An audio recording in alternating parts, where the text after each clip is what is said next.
This year's Monster Pods are brought to you by the Kentucky Derby Betting Challenge and our friends over at twinspires.com. The KDBC is back this year with a guaranteed $250,000 purse. Head over to twinspires.com today, click the Tournaments tab, and get all the information you need on how to buy in or qualify for horse racing's newest major tournament. Hello and welcome to the In the Money Media Kentucky Derby 2026 Monster Pods. Peter Thomas Fornatale back with you in the Brooklyn bunker once again, joined by a man who's been a big part of our Monster Pod series going back a few years. Now you know him from the fantastic work he does on television over at NBC and also behind the scenes with the Beyer Speed Figure team. Randy Moss, welcome back to the show. Hey, I'm in the Minnesota bunker. We got to come up with something alliterative. I don't know. I know. Yeah. Let's talk about Further Ado, my friend. This is a horse I asked you for one you wanted to talk about on the show, and you said Further Ado without hesitation. This is a horse who's shown some real talent at times. What attracted you to wanting to talk about this horse specifically? Because there are so many interesting angles involving Further Ado. I'll just dive right into them right now. There are a lot of opinions to be had about Further Ado. I mean, you can go in all kinds of different directions here. First of all, his race in the Bluegrass was even better than it looks on paper. He ran a 106 Beyer Speed Figure, and there's nothing ambiguous about that at all. It was a very, very straightforward speed figure. But then when you dive a little deeper into it, he was 3 wide on the first turn and 4 wide on the second turn. So if you factor that into consideration, ground loss, then that 106 is even better, actually. Yes, he faced easy competition, but in the Kentucky Jockey Club, he faced easy competition and he beat him by a length and 3/4. Then you get concerned. If he faces easy competition and he beats him by 11, despite going wide on both turns, that's what he's supposed to do. So I wouldn't factor in the easy competition at all. So a lot of people wonder, all right, this horse, he lost the Tampa Bay Derby to the Puma, and his number was just mediocre. And he got a better trip than the Puma. And then he comes back and runs this gigantic race in the Bluegrass. Where did that come from? Well, talking to Brad Cox prior to this particular monster performance, no pun intended, Brad told us something that Jerry and I thought was very interesting. After his race in the Kentucky Jockey Club, which was not dynamic in any sense of the word, even though he won, he got sick. And they turned him out to recuperate and to just get a little R&R at a farm. And he was to join Brad's string at Payson Park a little bit later on. And then, of course, train him up to the Triple Crown. And apparently, like Zsa Zsa Gabor in Green Acres, farm life was not for Further Ado. He didn't take to farm life at all. And he's a small horse to begin with, and he starts losing weight and not doing very well at all. And Brad tells the people at Spendthrift, get him away from the farm and get him back to me at the racetrack. And when Brad got him back at Payson Park, he was concerned by how much weight the horse had lost, a small horse to begin with. And he began training him, and he started doing better. And realized that if they're going to have any shot at all to make the Kentucky Derby, they got to get him going. So he put him in the Tampa Bay Derby, knowing that he might not be 100%. In the back of his mind, not really knowing exactly what to expect. And they got a decent second place finish out of him. And then after that, his training really began to pick up. And Brad was convinced that he would run much better in the Bluegrass than he did in the Tampa Bay Derby. Now, did he expect an 11-length win with a 106 Beyer Speed Figure? That's probably a bridge too far. But that sort of explains the big jump up from the Tampa Bay Derby to the Bluegrass. The real concern, and where people have all sorts of different opinions, is how do you explain it in the context of what might happen in the Kentucky Derby, his maiden win at Keeneland, then to a disappointing win, if there is a such thing, in the Kentucky Jockey Club at Churchill Downs. That's where the interesting part of this comes in. There's so much to unpack here, and it's the kind of thing where I'm holding multiple thoughts in my head at the same time. Before we get to the dreaded bounce, we'll get there. But before we get there, I've also heard it put forth in many corners that this could be a Keeneland horse for course. What do you think of that hypothesis? I don't like that hypothesis at all. I mean, if you're talking about turf to dirt or synthetic to dirt, or okay, but I just can't imagine that there's that much difference between a Keeneland surface and a Churchill Downs surface.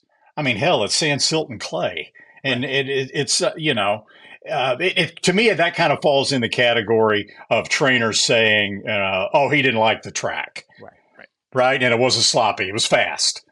I don't think you can look at this horse, in my opinion, and say, even though he's won by 20 and won by 11 at Keeneland, and say, "Oh, he's just a Keeneland horse." Usually, when you get the horses for courses thing, there's a more legitimate reason. Kentucky Downs, can be something radical. Climate. Yeah.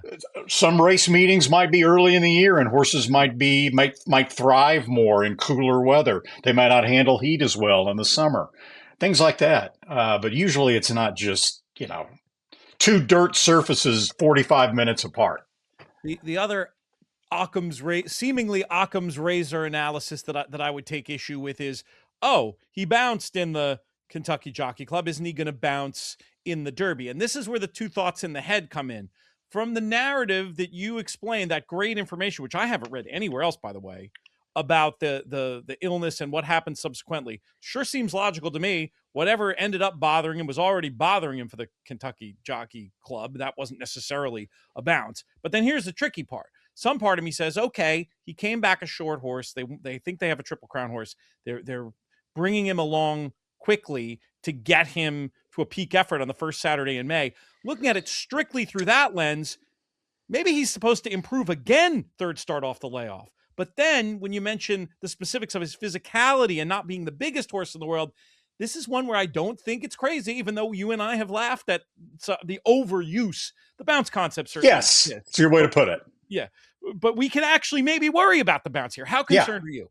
I think that's legit. So let's talk about the two things you brought up. Let's take them separately. First of all, the possibility that he'll now take another step forward from the Bluegrass into the Kentucky Derby. I don't think so. And here's why. The Bluegrass wasn't a situation where a trainer was just using the Bluegrass as a stepping stone to the Kentucky Derby. Yes, the Kentucky Derby is a more important race than the Bluegrass, although the Bluegrass is a big race on its own. The Bluegrass was a very desirable victory for Spendthrift Farm because of the breeding component of this.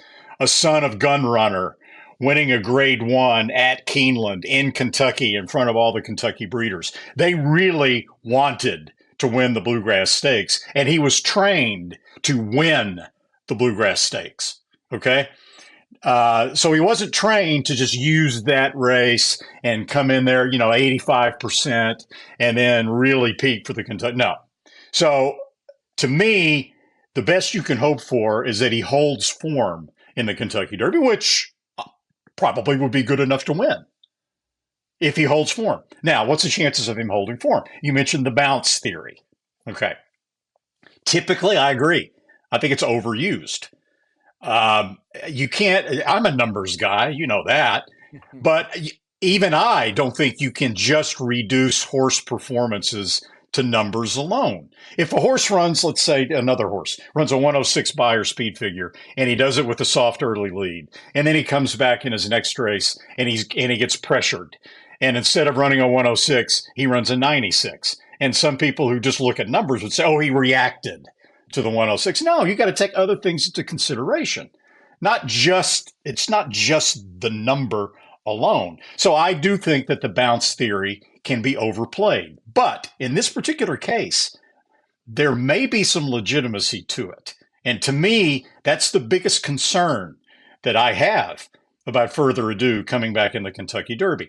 His race at Keeneland when he broke his maiden, the 20-length win, in my opinion, was the fastest race any 2-year-old ran all year. I thought it was better than any race Ted Noffey ran. Even though it was in a maiden race, I'm talking about just speed. I'm talking about, performance metrics. And then he comes back in the Kentucky Jockey Club and he runs against horses that should have been much inferior to him. Universe, Soldier, and Diplomat. They're not bad horses. I'd love to own them. But, he should have crushed those horses based on his form at Keeneland. And he had to work really hard to win in a modest figure by a short margin. And you're kind of like, So that can be explained by one of two things. I don't agree with the horses for courses thing. Either something was brewing in his system since he got sick after the race, and that was impacting his performance and suppressing the level of his performance in the Kentucky Jockey Club, or he's a small horse. He ran a huge race at Keeneland, even though it was 7 weeks, I think, right? No, it was 5 weeks. It was 5. Yeah. But, maybe he did react, and maybe that race at Keeneland did take something out of him. And maybe that's why he got sick. I don't know. I'll ask you the key question, though. I mean, how are you going to approach him from a wagering point of view for the Kentucky Derby? Do you definitely want him on side, or is this completely price dependent more than usual when it comes to betting a horse? I expect him to either be the favorite or right there, although you're by the favorite in this situation when you've got Further Ado and you've got Commandment, you've got Renegade, you're probably talking about 4-1, 9-2. And if he's not, if he's the second choice, he'll probably be a 9-2 second choice or a 5-1 second choice. So the prices are going to be good any way you go. I am concerned enough that right now, as we tape this, a month out, I would prefer a horse like Commandment for twin reasons. Number one, I'm concerned about the bounce. Okay. Even though I'm not normally a bounce guy. It means something coming from you, I would say. And number two, the fact that Irad was on this horse and wins by 11 in the Bluegrass and then takes off him to ride Renegade is a twin concern of mine. Right? Irad rides a lot for Brad Cox. Brad Cox has got a huge barn. Irad rides a lot for Todd Pletcher. Todd Pletcher's got a huge barn. Todd's not the kind of guy that would throw a fit if Irad picks Further Ado. Brad's not the kind of guy that's going to throw a fit if Irad picks Renegade. They understand it's the Kentucky Derby. So really, this comes down to the horse that the jockey thinks has the best chance to win, really. And he rode both horses. Right. So, I'm not normally a jockey guy either, but you come on here, you're talking about jockey decisions, bouncing. Who are you and what have you done with Randy Moss? Who is this guy? Exactly. He's talking bounce. He's talking jockeys. What the hell's going on here? But no, yeah. I get it. And I think the market's going to react in a big way to the jockey news and maybe the bounce narrative too. Who knows? Maybe this horse is a 6-7-1 type. And then all of a sudden he gets a little bit more interesting. Yeah. Oh, yeah. Well, if he's 6-7-1, he would get much more interesting because it's a fine line here, and look, it's opinion, and it's an opinion based on speculation, right? And I'm telling you, because these horses are so lightly raced, Brad Cox, Todd Pletcher, they don't know any more than we know. Irad might know a little more, because he's been on both horses and he's got the feeling, and he's been on enough good horses in his life that he knows, even though he's never hit the board in the Kentucky Derby, he knows what a good horse is supposed to feel like going into a big race. I would trust that, but these guys, it's a guessing game for everybody right now. Randy, great stuff. Thanks for joining us. We're going to try to have you on much closer to the Derby as we normally do. Folks can obviously enjoy all your fantastic work over at NBC. We'll get to the folks later on with the specific broadcasting schedule, but you'll be there and it'll be great. Of that much, I'm confident. Thank you so much for your time. Any closing thought here? No, I might change my mind completely by the next time we talk. I doubt it, but we'll see. The Kentucky Derby Monster Pods continue on the In the Money Media YouTube channel with one of our most popular guests. You know him from his appearances here and for the fantastic work he does at his own site, which we'll tell you a little bit more about later in the show, dukespicks.com. Duke Matisse, how are things, my friend? Pete, everything's good except for Keeneland and getting my butt kicked. You and me both. You and me both. There was blood on the tracks on Saturday, that's for sure. But it's just a bump on the road. We're gonna get it on the rails there, and we're gonna keep that train rolling all the way into the station that is the Kentucky Derby on the first Saturday in May. A macro question for you first. What do you think of this group of 3-year-olds in general? I think this year we're limited to about maybe 5 horses that can win the race. I think there's a lot of tosses, which hasn't been the last few years. Last few years, it's been really wide open, and you didn't know who to play, but because they were all so evenly matched. This time, I think you got some mismatched horses. I think horses that ran in the wood are not very good. The horses that ran behind Further Ado were not very good at all, and in the bluegrass. So I think you got, just the horses in the Florida Derby, the winner of the Arkansas Derby, and there's not a lot else out there. We'll talk with you about your thoughts on the Santa Anita runners in another video. But since we're here to talk about Renegade, I'll ask you what I think is the key question for many. And this has been a talking point the last few years, and one that I have not taken super seriously. But Todd Pletcher's record in the Kentucky Derby. He's run 65 starters. He's got 2 winners, which is a lot more than most people can say, with Super Saver and Always Dreaming. 2 horses ran second, Invisible Ink and Bluegrass Cat. 3 thirds, Impeachment, Revolutionary, Danza, actually 4 thirds, Danza and Audible all ran there. But that's still, even in the money terms, I mean, this is Todd Pletcher. You expect him to finish in the money more than 12% of the time. And obviously, if it was just a race on Thursday, you expect his win rate to be a lot higher. Is this signal or noise in the Todd Pletcher stats for the Derby? No, I mean, Todd has had a horrible run in the Derby. Really, when you really break it down, it's not good. His only 2 wins, are Super Saver and Always Dreaming. They're both on sloppy racetracks. Mm-hmm. So he hasn't actually won one on a fast track, which we probably won't see again because the Derby's always wet.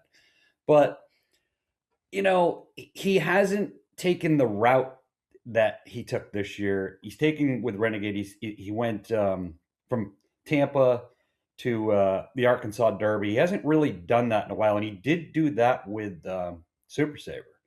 So even though Super Saver ran in the Tampa Bay Derby and Renegade ran in the Sam Davis, that's just a modern way of training. He wanted more time between these races than he did in 2010.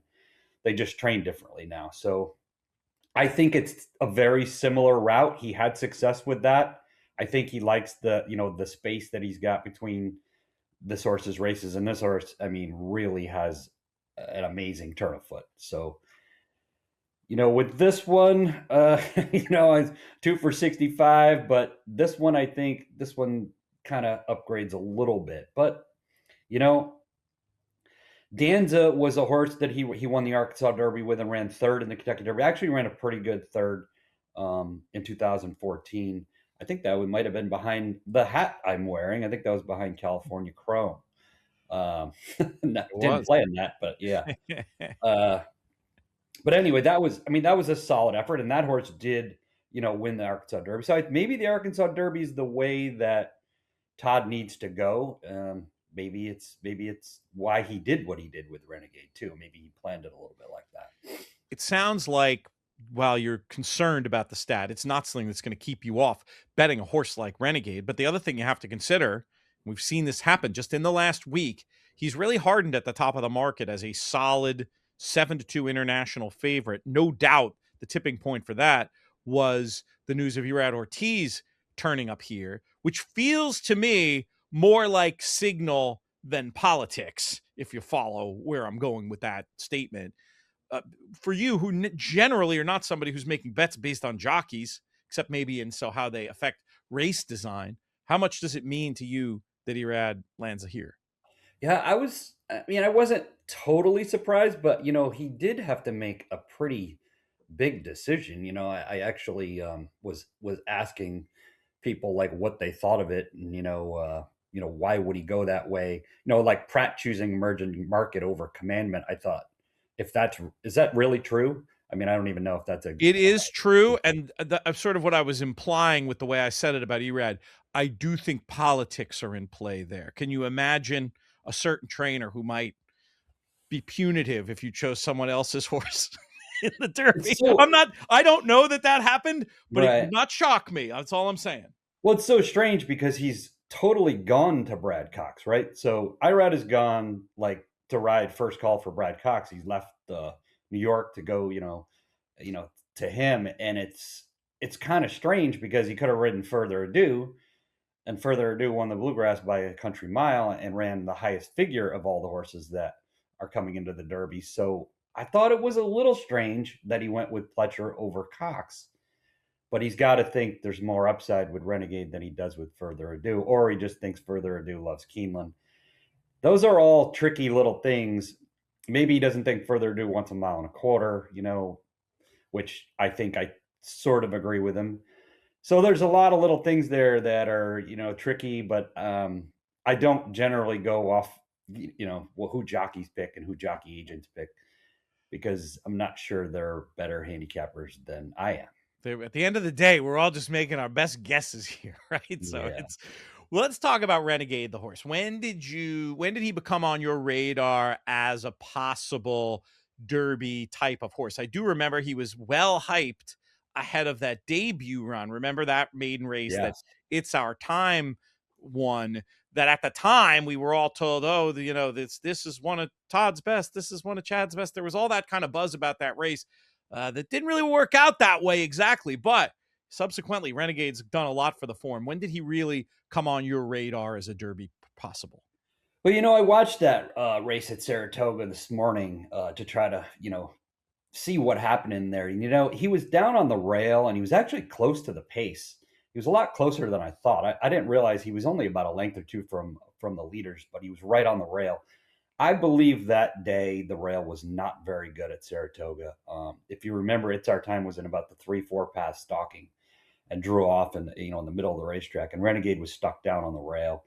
I just don't think he was comfortable down there for his first start. He had a 1 hole and that.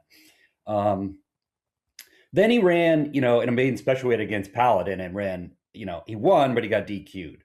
I can't remember what the circumstance was. That was a really weird DQ. He didn't really do anything, did he, in that race? It was there was contact that could have gone either way. I'm sure they felt hard done. If you backed Renegade, you would have felt hard done.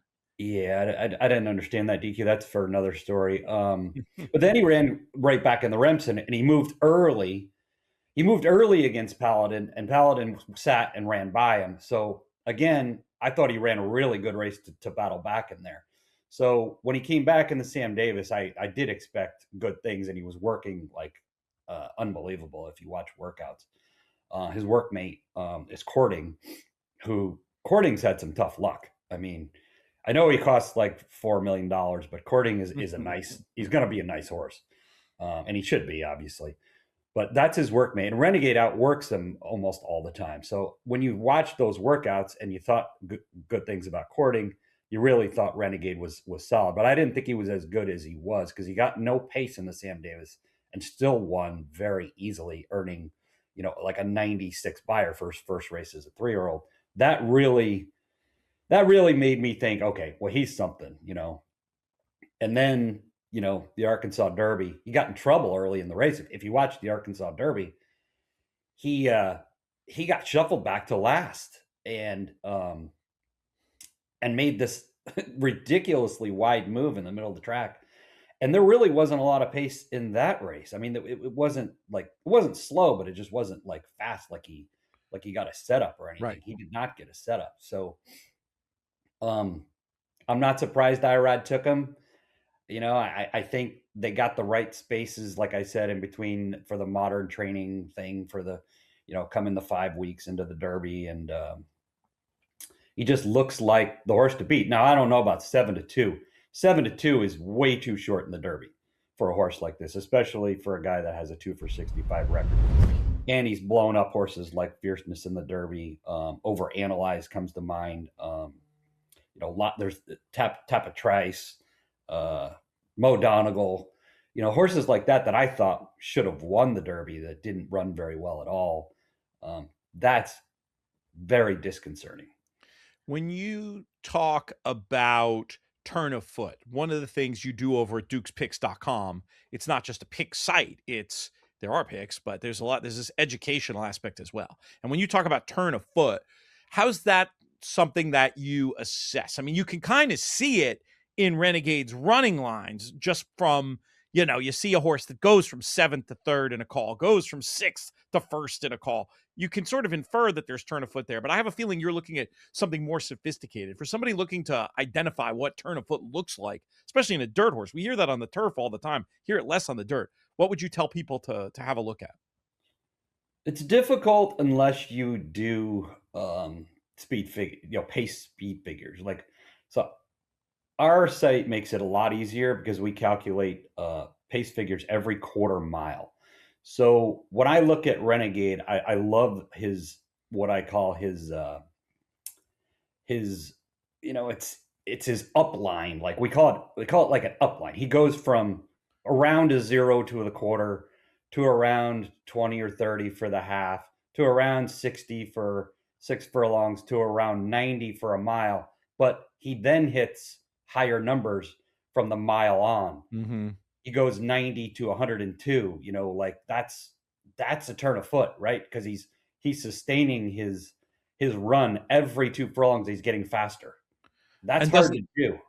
And doesn't that sound like a horse that might relish the 1.25 miles critically to today's question? He's not going to have a problem with the 1.25 miles. That won't be the factor. The factor will be is if he's reached his peak in the Todd Pletcher barn, which that's the only worry, I think, is that if he didn't peak out in the Arkansas Derby, he's going to be 1, 2, 3 in this Derby because there's just not enough out there. And there's just, when I think of contenders for this race, I think of Commandment. He's probably the second choice. I don't particularly like Further Ado, but he's still a contender. And you run a 106, yeah, you're a contender, right? I can't come up with too much else. I mean, the Mod Horse fizzled in the Florida Derby. I don't know, Chief Wallaby. I don't know what to think of him because I think he'll move forward personally, just because that's Mott training too. He's not as worried about winning these individual races. Now, granted, not winning that race might keep him out of the race. Right now, he's on the bubble, but he'll get in. And just because it's Mott, I feel like he's supposed to move forward. Talking about Mott with you does make me remember one of your previous Monster Pod appearances where you put in a confident shout for Country House a few years ago. Yeah. Blew up the tote board for us. That's probably my last big win. He's being humble. You're being actually honest. on this Monster Pod, I've done pretty well. I think I had a horse that didn't get in the Derby one year that won the Preakness. I can't think of the horse's name, but I think the horse got excluded from the Derby, didn't have enough points, and I picked him to win the Derby, and he won the Preakness. So that's you get at least half credit for that. Baeza last year ended up being a very good horse, obviously. Yeah, so these Derbies are tough. There are 20 horses all coming from different racetracks. I mean, I'm interested in seeing some of these how these horses are working. I want to see how the horse is working that won the race at Turfway. That could be an interesting thing if that horse works well on dirt. Fulleffort, is that Fulleffort? Full effort, yeah. He got a decent figure for a poly race. I don't usually put too much emphasis on those, but he's got some dirt breeding in there. We'll see how he's training Churchill. All right, we're out of time here. That's the bad news. The good news is, folks who want more, we're going to have loads of it coming for you here on the In the Money Media YouTube channel. Make sure you subscribe. We got our big push, 15,000 by the Derby. I know most of you are not subscribed. Help us out and do that. And then the other good news is Duke is going to be doing a Derby live stream, and he's talking about this proprietary work that he does, his workout analysis, his figures. This is all stuff you're going to be able to hear his real-time thoughts on, and that sounds like I'm going to be lucky enough to join him on that show. Go to dukespicks.com. I hope you can do it, Pete. Dukespicks.com. Go there, check it out. The VIP thing is tremendous. So, and we're going to do that live stream for the Derby, so that's going to be huge. I'm going to have my brother Paul on, which is going to be first time ever. following me on the same thing. So it'll be really, really good.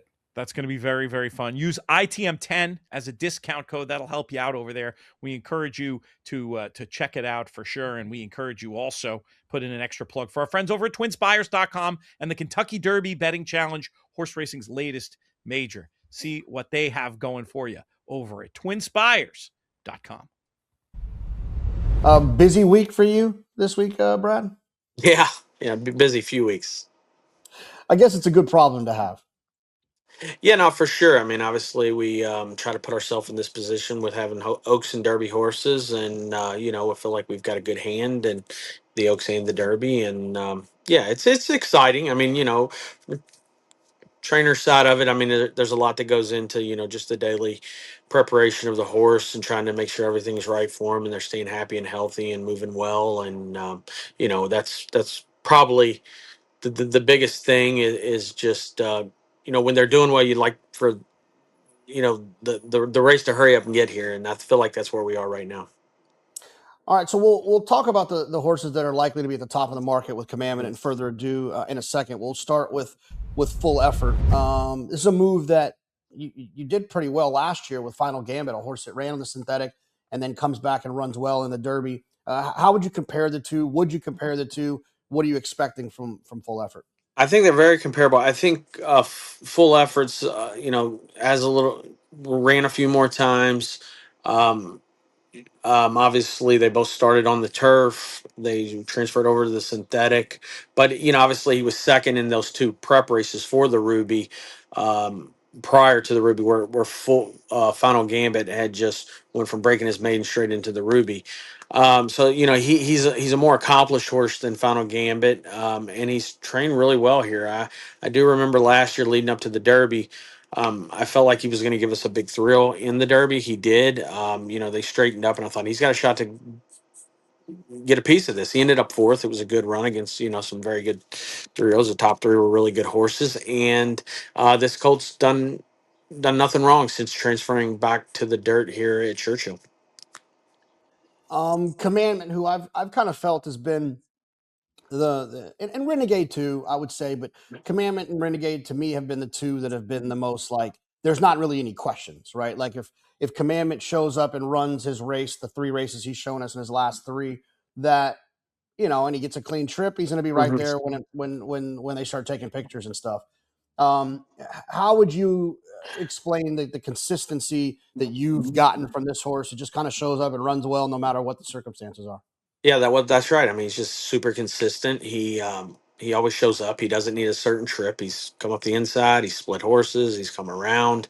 So I mean, look, I think it's all about getting a good trip. He's a big, stout, strong horse that I'm not saying he's going to have to knock his way through there, but if someone wants to get in a bumping match with him, he's going to win because he's a sturdy horse that's always brings his race, and he's a real laid back horse, so it's kind of he's a really cool horse to be around, and he's just all class, and he just does what he has to. He's not super flashy at all, but he's a racehorse in the afternoon, and that's what we're all looking for.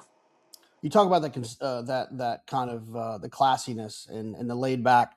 I think it's one thing that people underestimate, but it's also one thing for us on the other side. Not so much for you guys. It's hard for us to predict if a horse is going to act up in the paddock, or so you just have to. You got to play it like it's on paper and see what happens. But I would imagine that gives you a sense of comfort knowing that there's going to be 150,000 people and standing over him and around him and cameras and flashes and all kinds of things like that. That's one thing that, knock on wood, you don't necessarily have to go into the race completely worried about.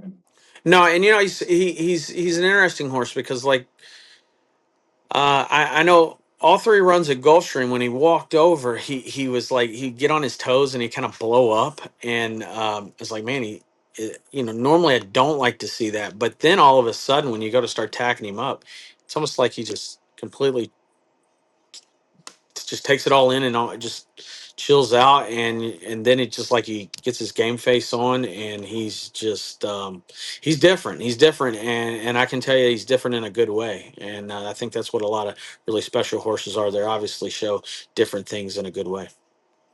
And then that brings us to Further Ado, who is one that in the last 48 hours, I've already had this conversation twice and I think it's stupid. The whole the race isn't at Keeneland. Yeah. I'm of the belief, and just tell me if I'm wrong or right here, that he ran really fast as a 2-year-old. And I've just been waiting for him to prove to me that was real. And he did. Yeah. He confirmed that was a real performance, having 2 triple-digit buyers like that. And he's in 100% in my list for horses that can win this race, and it's a very, very short list. Are you concerned about that silly narrative of him loving Keeneland? No, it doesn't matter if I'm concerned or not. They're not going to run the race over there. But anybody that watched his work last weekend, he certainly looks like he's getting over the track fine to me. I think with him, it's about getting a good trip.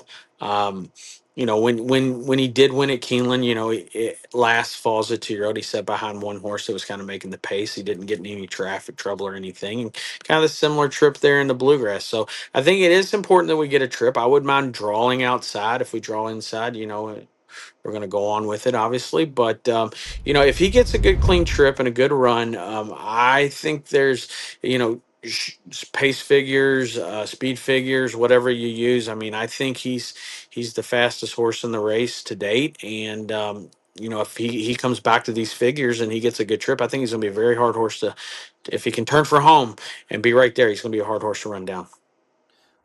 Did you get an explanation, or do you have the explanation for the lead switch late?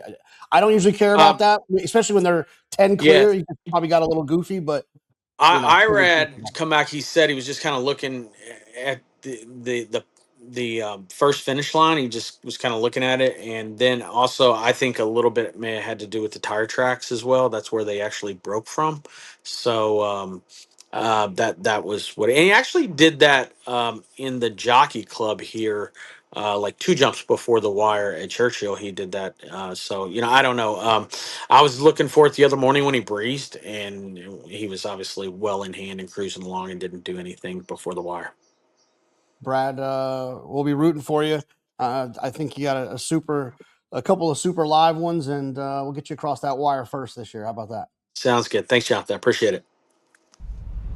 We're mixing up the format of some of the Monster Pods this year. Traditionally, it's 1 horse per 1 guest, but this year there are a few instances where it makes sense to have one guest talk about 2 horses. In a couple of cases, that's going to be a trainer who has multiple entrants in the race. But in this broadcast, it's our man we turn to when it comes to international racing generally, and certainly racing in his own backyard a lot of the time in Dubai.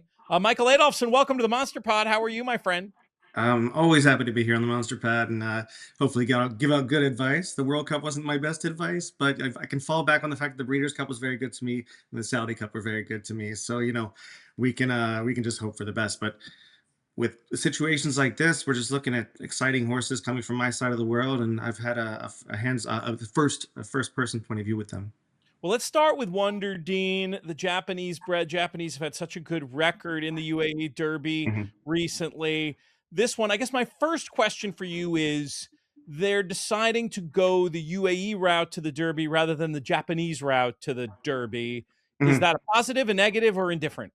I think it's a positive. I think that what you're doing is you're not having to run your final race, and the Furacurial is around a right-handed bend. Right. It's a left-handed American-style track at Meydan. Same thing with Saudi. 2 very long stretches by American standards, both 400 meters plus, so a quarter mile plus. He's had to negotiate. He's going to have something similar to that at Churchill Downs. That kind of sets him up well. But I think the path is not the issue with the horse by any means.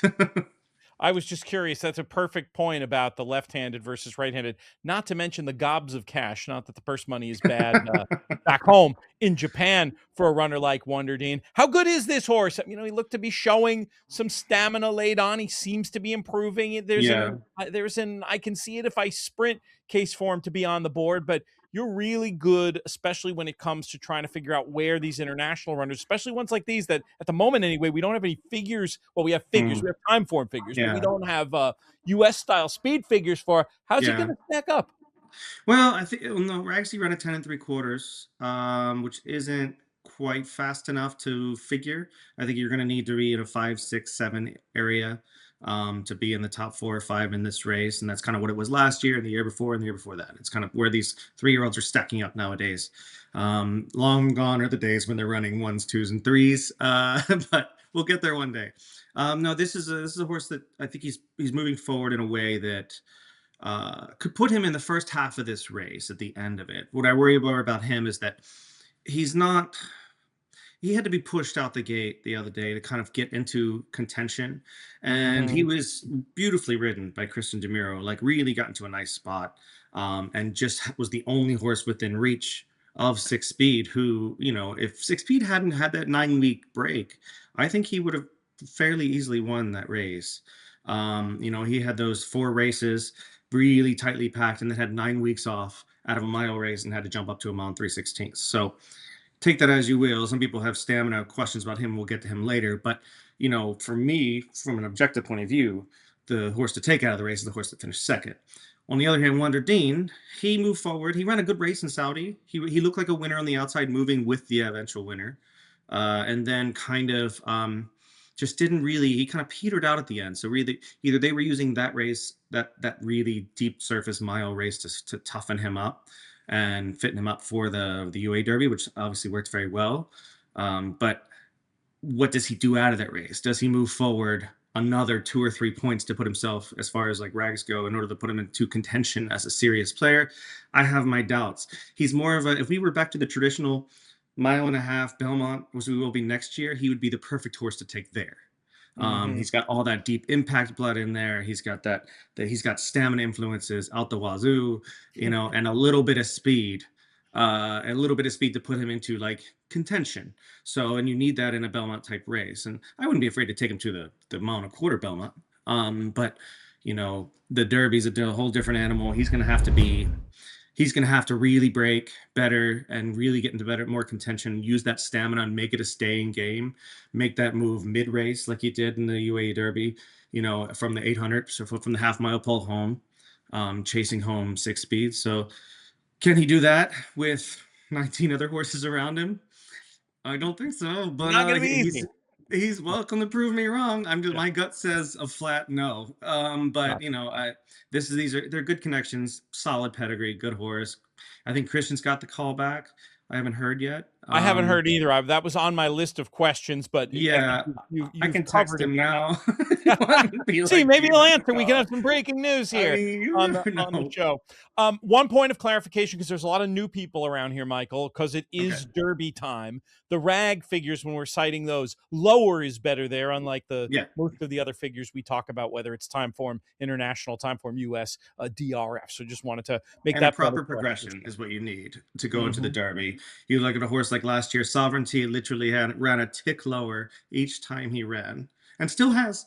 You know, like so we'll see. We'll see what he does, but you know, let's see how it does the rest of the season. But like, yeah, you want those horses that are progressing. They've already shown that they're fast enough early, and then they keep progressing in the right direction. So I mean, for me, like horses that are prototypically the ones to beat or look for in the Derby this year to beat are like the Puma. He just jumps off the page as like a quintessential getting faster every race, and looks like the horse to beat to me. Not to take us too far off the rails, but as a sheet-oriented player, does that make you suspicious maybe of a horse like Further Ado, that had such a big explosion, or do you think maybe he can keep moving forward? I mean, and you look at the way he was ridden like he was trying to get away from a horse chasing him home. I don't know if that was by design or a big old mistake. We'll figure it out, you know, like, but that 5-year run was very strong. It does put him, I think my gut would say that he goes one direction or the other. He just progresses again, which is a big ask, or he just regresses a little bit, but still runs fast enough to be in the picture. And that's what I think is probably going to happen with him. I think he's in the top 3 or 4, and I just worry that he won't be able to reproduce that 5 again. Let's get on to the nominal reason you're here, and the horse you've already tipped your hand that you at least like him more than the winner of the UAE Derby. Let's talk about Six Speed. Bhupat Simar, he's been here before Summer is tomorrow. And I guess my first question is, based on the way that one went off like grease lightning in the Derby the other year, do we think 6 speed is going to be the speed here? He could be. He does break extremely well, but I don't think that would be the plan. Right. I think they know he has the pace to put himself into the race. The plan, I think, in the UA Derby was to kind of break, but hopefully the filly would come over. The filly got squeezed, who was expected to be the early speed, Labwa, who won the UA Oaks. She's very quick and has a very aggressive rider, and Pinero, who just got squeezed out, and she had nowhere to go. So 6B was kind of out there on his own and just winging it along. And I will say that, like, watching the horse train the week going into the race, he was sweating up a little bit in the morning and getting really eager. And they were trying to pent him up just enough, but not overdo it in the morning. But he was sweating up enough to where it was sort of out of character, which means that those 9 weeks were not great for his winning chances. He does have the pace to go forward. I expect him to be forward. I would like to see him with a lower side post break well and slot into the pocket.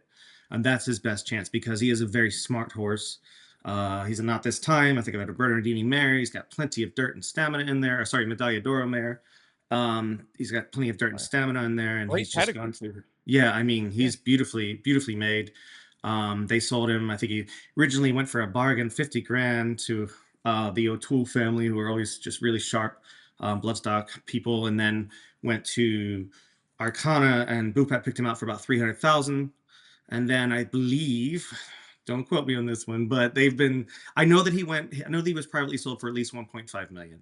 They told me it might have been closer to 2, but they won't tell me the exact number because they don't want it in print. So it's between 1.5 and 2 he was sold for. But considering his pedigree, his disposition, like, he's done nothing wrong, and the speed he has, and the fact that he, if he stays in the States over the summer and goes to, like a Cox or a Pletcher or a Brendan Walsh, proper trainers, he could be really fun to watch, especially in that mile to a mile and an eighth area. He'd be a fun horse.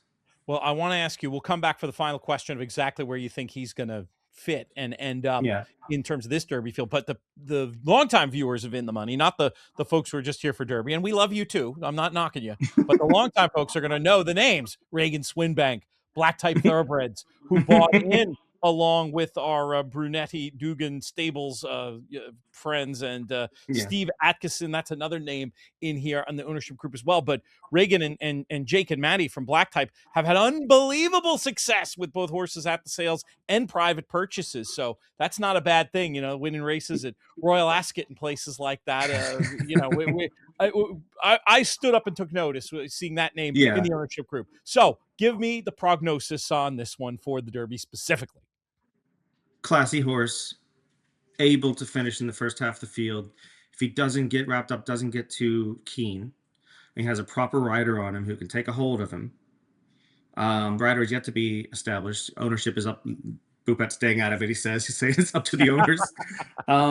I doubt it'll be McHale, because McHale was on Summers tomorrow when he went 44. Right. 21 and 44. But this is a different horse than Summers tomorrow. He's got a ton of stamina on his pedigree, and I've been around him a lot personally. He's very smart. He's very cool. Like, he's just a good animal. It gets a little bullish when you put the saddle on, but that's what I like to see. But for me, go back to the numbers, right? If you look at his numbers, his rags, he's running, as the distances increase from 6 to 7 to 8 furlongs, his rags got faster. He ended up with a 10 in the Guineas. That's in January. He has 9 weeks off, runs about, I think it was 11 or 11 and a quarter, I think, to finish second the other day. To me, that just says it was the time off. He has every right to go down to a 9 or an 8, which puts him, to me, in the top 8 of this field, top 7 or 8 finishers. So if he doesn't overdo it, I think we've had plenty of milers in the past, like Frosted, for example, who finished in the top 4 in the race. Do you know what I mean? Like, this is who in the race is a pure mile and a quarter horse. You can probably label off 4, maybe 5. He's definitely not one, but he can definitely finish in the top 5, 6, 7, and that's where I put him. If you want to, I would not leave him out of a super high 5 box. I wouldn't leave him out of a super box. I just wouldn't expect him to win.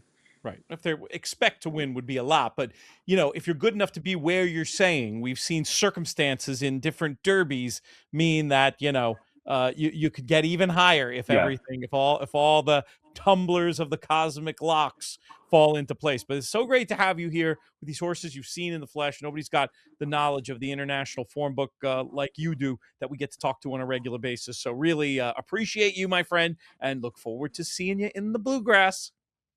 See you soon. The Monster Pods continue with a topic I know a lot of people are eager to hear more about.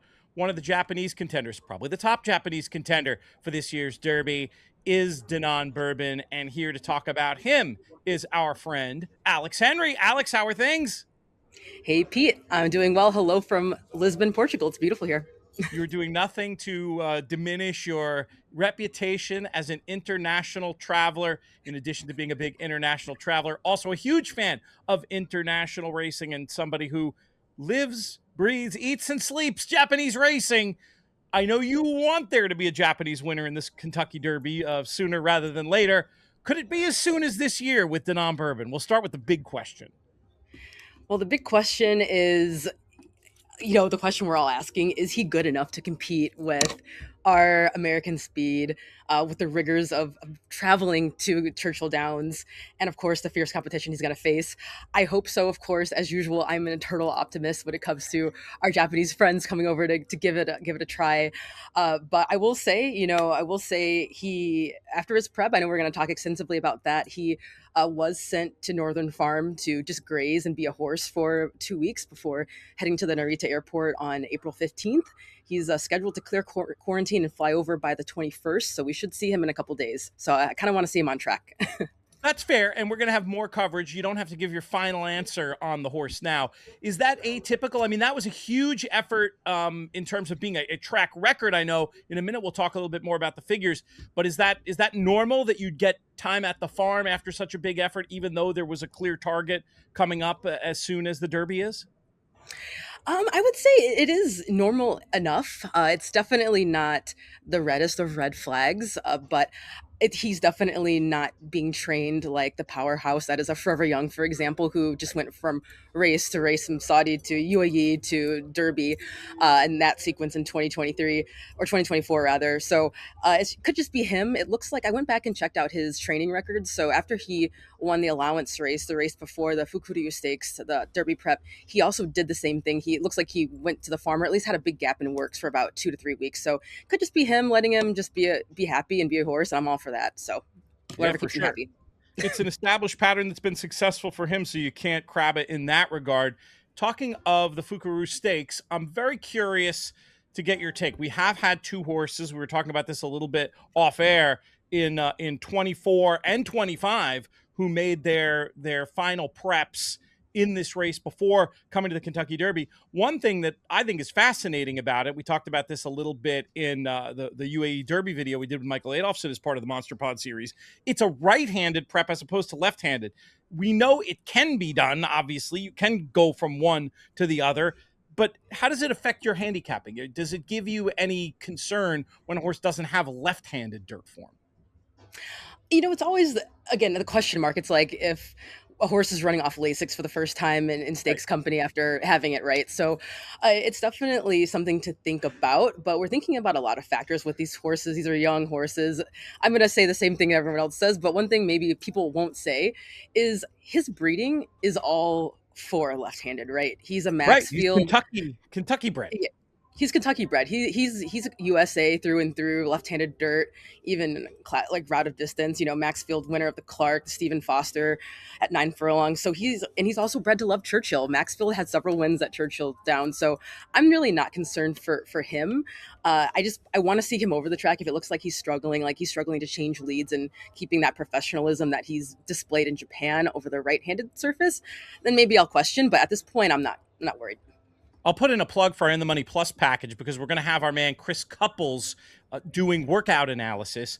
Obviously, we'll try to get you back in one form or another too to get your thoughts on when we see him on the track. But yeah, this is one more than most. You really do have to wait for those works before deciding anything definitive. But that's a great point. And you talk about the pedigree, Tappet on the other side, right? So I mean, that's certainly 10 furlongs at Churchill, something you would not expect a Tappet on the dam side, Maxfield, to have any trouble with it all. Let's talk about the empirical data. You are known on these airwaves for giving a perspective about how fast these Japanese runners have run over there. I want to get some information about the figure this horse ran, the scale that figure is computed on, and then we'll compare him to the other Fukuru stakes horses that we know about. It's not going to be a perfect way of assessing what kind of number he's going to run on the first Saturday in May, but it's a hard data point nobody else has. For sure, Pete. So starting with his figure in particular for this running of the mouthful that is Fukuryu Stakes, which fun fact about that means like dragon rising out of water. It's like a war term. So pretty interesting, but this prep, so it's we have some great historical data. We have data going back pretty much 20 years since the first running of the race. He completed the 1,800 meters. So for those of us across the pond, that's roughly 9 furlongs or a mile and an eighth. And he completed that circuit in 1 minute, 50 seconds, 0.9.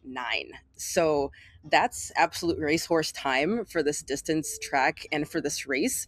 They don't really record record-breaking wins for non-graded stakes races in the JRA circuit, so it didn't get the official record stamp. But looking back in the database, from the inception of the race, he's run the fastest race by over a second. So that's really impressive given some other nice horses that have run in this track. And also the track was heavy. It had taken a lot of rain. It was designated muddy when they broke from the gate. So it wasn't doing him any favors at all.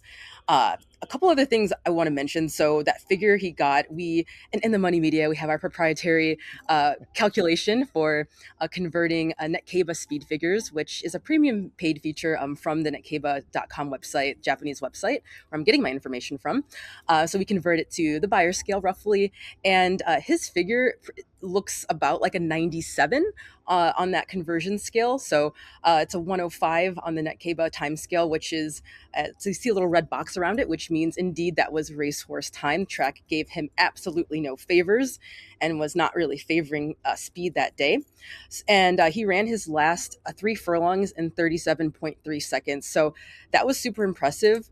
I also wanted to chat a little bit about the splits of the race. What's really nice about all of the JRA races, they give you split times, and of course using the lead horse as the marker, but that's no problem, and actually a positive for this horse because the opening quarter was 23.4 seconds, and that horse that led was called Don Erectus, fun name for that one, and if you break that second furlong out, which is roughly about 200 meters is what I'm looking at. He ran the second furlong of the race in 11.1 seconds. So they were flying. Yeah, early on. And you can kind of see it. Like Don Erectus was hustled out of there. He has a hood, the yellow hood. If you look back at the replay, shot out of the gate. And Denon Bourbon broke well too. So no issues with him breaking or not breaking. Rather, he's a stalker. He has tactical speed. He can relax on the outside of horses, which is always a plus going to the Derby, not having to rely on a dead closer. And another point I want to mention is that this race was extremely consistent from that point on. I went back and looked at the Luxor Cafe and TO Password Fukuryu Stakes in the past, the fractions. Each one of those races fell apart despite being slower races run in the beginning. And no other fast, and the race got a designation of a high pace or fast pace in the Japanese PPs. No other Fukuryu Stakes has stayed so consistent throughout and not fallen apart in the last 20 years. So they ran each furlong, around the far turn was run in 12.5 seconds. So I think that's very impressive and shows that he didn't let them come back to him. He was truly enjoying every bit of that 9 furlongs and probably could handle more. Yeah, when I heard the raw splits for the last 3, it was like, okay, that's good, but not eye-popping. But if you're running that fast early, an 11-second furlong, and that's not any sort of artifact of the run up or whatever. That's in race at race speed, and you're still sticking on like that late with that pedigree. If he might get beat, but it ain't going to be the distance that beats him. I feel confident about saying, based on your information. You talked about Luxor and Teal Password. Hopefully you have this information at the ready, but what kind of speed figures did they run? I mean, because Teal Password, people forget this, horse ran 5th in that Derby. I mean, Forever Young got all the attention, obviously, for the way that stretch was run, but that was an effort with credit. What was his figure in Netkeba speed scale for the run in the Fukaru 2 years ago? Yeah, you're not going to believe this. Teal Password led the entire way in that race. He ended up getting about an 83, 84 for that effort, so much lower. But again, on the lead, that was a really, really speed favoring racetrack that day. Again, another sloppy track. And then for Luxor Cafe, looks like he got about a 95, so a little bit more on par, with Dan and Bourbon. Is that with the adjustment for the buyers, or is that a raw number, the 83 and the 95 that you mentioned? That's adjustment. That's adjustment Gotcha. For both. And noting Teal Passwords was designated as only a moderate, like an orange colored figure by Netkeba. So not great. Yeah. We'll have to do another video where we get into all this stuff. We maybe at Breeders' Cup time when there's a lot more Japanese runners to analyze. But that's a lot of good context on this horse. I mean, the Teal Password comparison, looking at the early pace, that there are reasons for optimism. We're going to hold off coming to any verdicts on him until we get closer. While I have you, I'd be accused of a host fail if I didn't ask for a comment about the other Japanese runner who's going to be turning up here, who went the other route heading to the Middle East. Do you give that one any chance? Yeah, I mean, why not?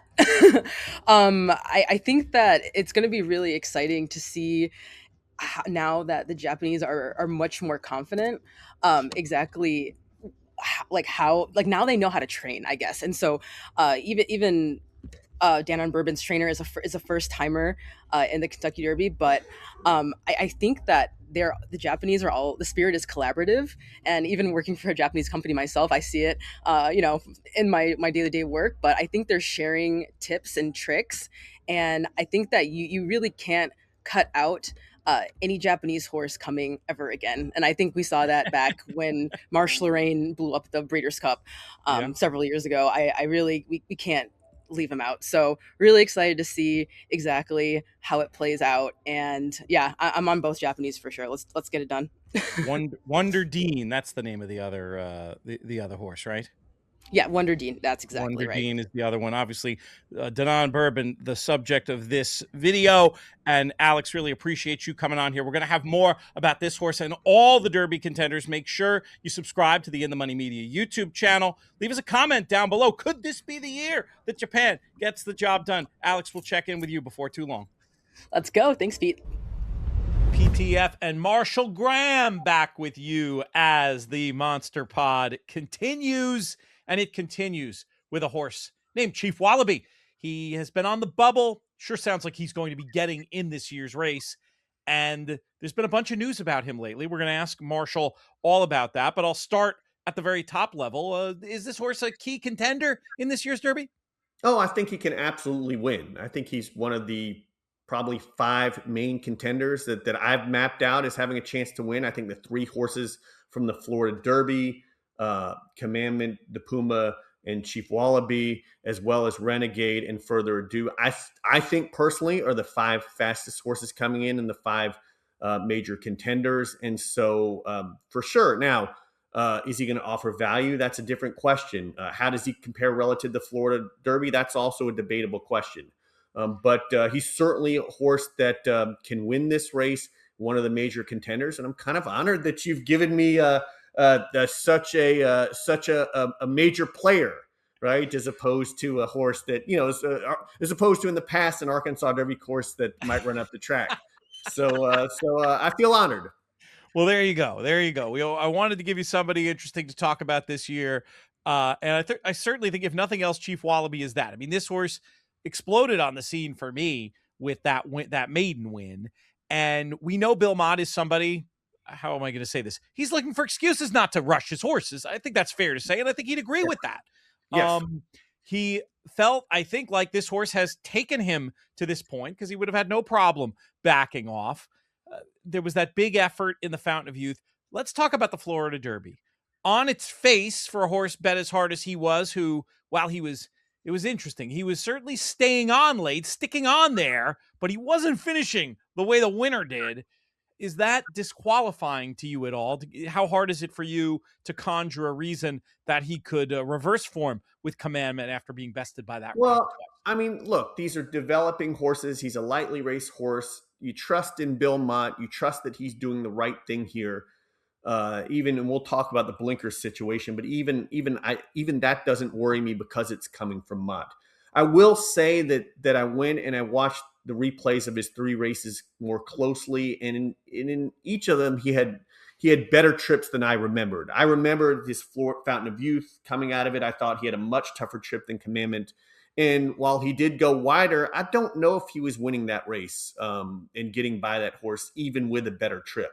And then the Florida Derby, when I remember watching it live, I thought he was stuck behind horses and then, struggled to get out. And the reality is when they came off the turn, while he was inside Commandment, so in a little bit of a worse position, he probably should have gone on at that point. And he did come running when Commandment passed him. But to me, that often happens with horses that are beaten. You'll see a horse that's, dueling and won't go by one horse, but then a horse comes up on its outside and will surge by following that other horse. So, maybe there is something to this, that there's more in the tank and that blinkers might help. But I don't see excuses out of his last 2 races. I again, out of the Fountain of Youth, I think his trip was tough, but not as tough as I originally thought. And then in the Florida Derby, he was certainly 3rd best. He had every chance to win that race when they came off the turn. But look, he could still improve. He's a lightly raced horse like the Puma without 2-year-old form, and you trust in Mott if you're betting him. And you're going to pay the price for it because this horse will get bet because of the connections and because of Sovereignty winning the Derby last year. And we'll see that. We'll see Sovereignty this weekend, and that may even, if Sovereignty rolls, that may even give people more of a in Mott we trust.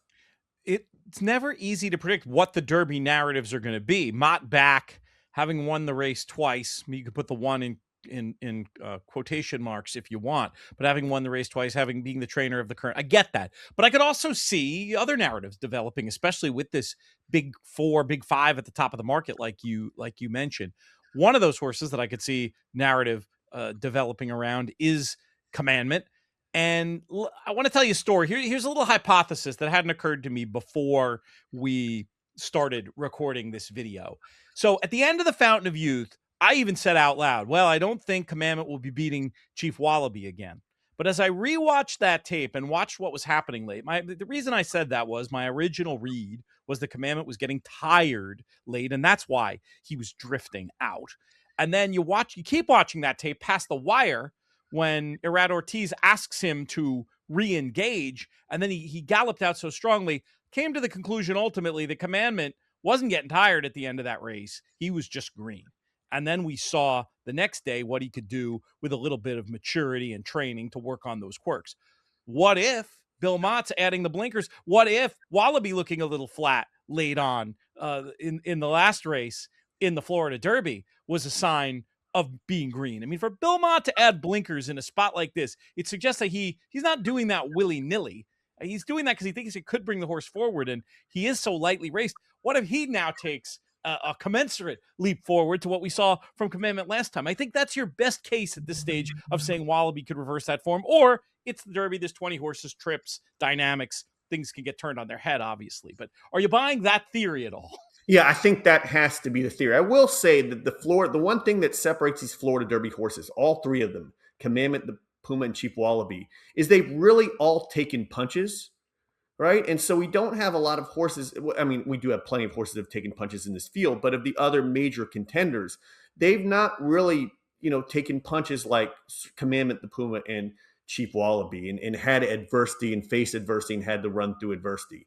And so I think that's a positive. In most cases, I would view the move to blinkers as one of desperation, right? That they're hoping to get more out of the horse and they're throwing something against the wall. I typically don't like the blinkers on move coming into a big race like this. But again, it's Mott. We'd like to think that Mott is not rushing this horse, that he's doing what's right for the horse. Even when he broke his maiden, I was less sure of the track that he would take, and I would guess that he thinks the horse is leading him here. I watched the workout in blinkers. I'm not a pro on kind of what kind of blinkers they are. They did seem to be like a regular, whatever they call half cup blinkers.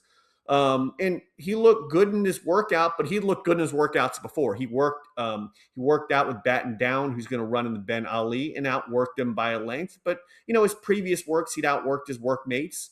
So I thought it was a good looking work. It wasn't all that great on the clock. I'm not sure they were worried about that as well. Batten Down's last win was at 1.5 miles, so I'm not sure how much of a workhorse that is to begin with. But I think they think they're getting what they want from this. And again, if you're taking the best case scenario, you're trusting in a Hall of Fame trainer that he's making the right moves of the horse that's lightly raced, that he thinks there's more of a bottom here, that Junior thinks there's more of a bottom here, and that they're going to get more of their run in a horse that you could argue has stalled each time in his races. So that's looking at the positive side. The question is, are you going to get rewarded for that leap of faith? The reality is, when you're betting the Derby, you're going to have to take leap of faith everywhere, right? There's always going to be something in a 20-horse field that you've got to take a leap of faith, and you're going to get rewarded price-wise for that. That I don't know. We don't know. We won't know until the day. But I will tell you this: we've got our odds watch happening over at our new sub-site, I guess you could call it, dailytoderby.com. You can check in on the odds as we go. We're going to have loads more content for you over at dailytoderby.com, over at inthemoneypodcast.com, and of course, right here at the In the Money Media YouTube channel. Going to have a couple of live appearances too. Wednesday night Derby week in Lexington with our friends from Tailor Made. That's going to be great at the Manchester, and then at the Galt House in Louisville Thursday night. You can get those details as well over at the dailytoderby.com website. Marshall, we thank you for coming on. We thank you for being the founding partners of In the Money Media. As we say, your role as one of the co-founders of 10 Strike Racing. We always love to root for the purple and black. Great to see you, Pete. Thanks for having me on. The only person I can think of that flies almost as much as I do, if not more, Acacia Clement, how are you? Hey, JK, I'm doing well. I feel like I've been living on JetBlue lately. It's my home away Hopefully from they're home. giving you some perks. Yeah, I know you and I were commiserating because I travel so much and I have, mosaic status with JetBlue. And I said, I can't take another airline because I'm at that stage where I just hate traveling like a commoner. I hate to say it. They do it. They know what they're doing. Yeah. Let's talk a little bit about emerging market, talking about your jet setting. You were there for emerging market's debut. It's been a quick turnaround, only 2 races in his career. Now he shows up in the Kentucky Derby. What are your overall thoughts about him in the path in which he's taken, which is a very quick one? Yeah, I saw him debut it down at Tampa, and it was on the undercard, a big race day. And there was actually a lot of buzz about the other horse in that race that finished second, called Power Shift for Todd Pletcher. That horse came back and ran terribly in the Tampa Bay Derby as a maiden, but I think he was kind of a case of running back too quick, whereas Emerging Market was given a little bit more time and would come on to win the Louisiana Derby following that. Now he's heading into the Kentucky Derby just off of his 3rd start. I mean, even Justify went to Kentucky Derby in his 4th. So it is a big ask. Now, he was really impressive, I thought, first time out and winning at a distance. And like I said, there'd been a lot of buzz about Power Shift, but I saw Emerging Market in the paddock and I said, wow, this horse looks amazing. I think he could be really good as well. And I think it's proved to be a really live race. He's had to fight in both of his efforts thus far, so he's shown some tenacity. But he is definitely going to be taking on his toughest task yet, to put it lightly, into the Kentucky Derby with that big field and, of course, top quality company. You spend a lot of time around horses. I mean, what do you think it is that makes the 3rd career start such a concern? Is it fitness? Is it something mental? Is it the maturity and understanding what could happen within a race, especially a race like the Derby? What are your biggest question marks or concerns when it comes to this only being his 3rd career start? I think it's really just the inexperience, to be completely honest.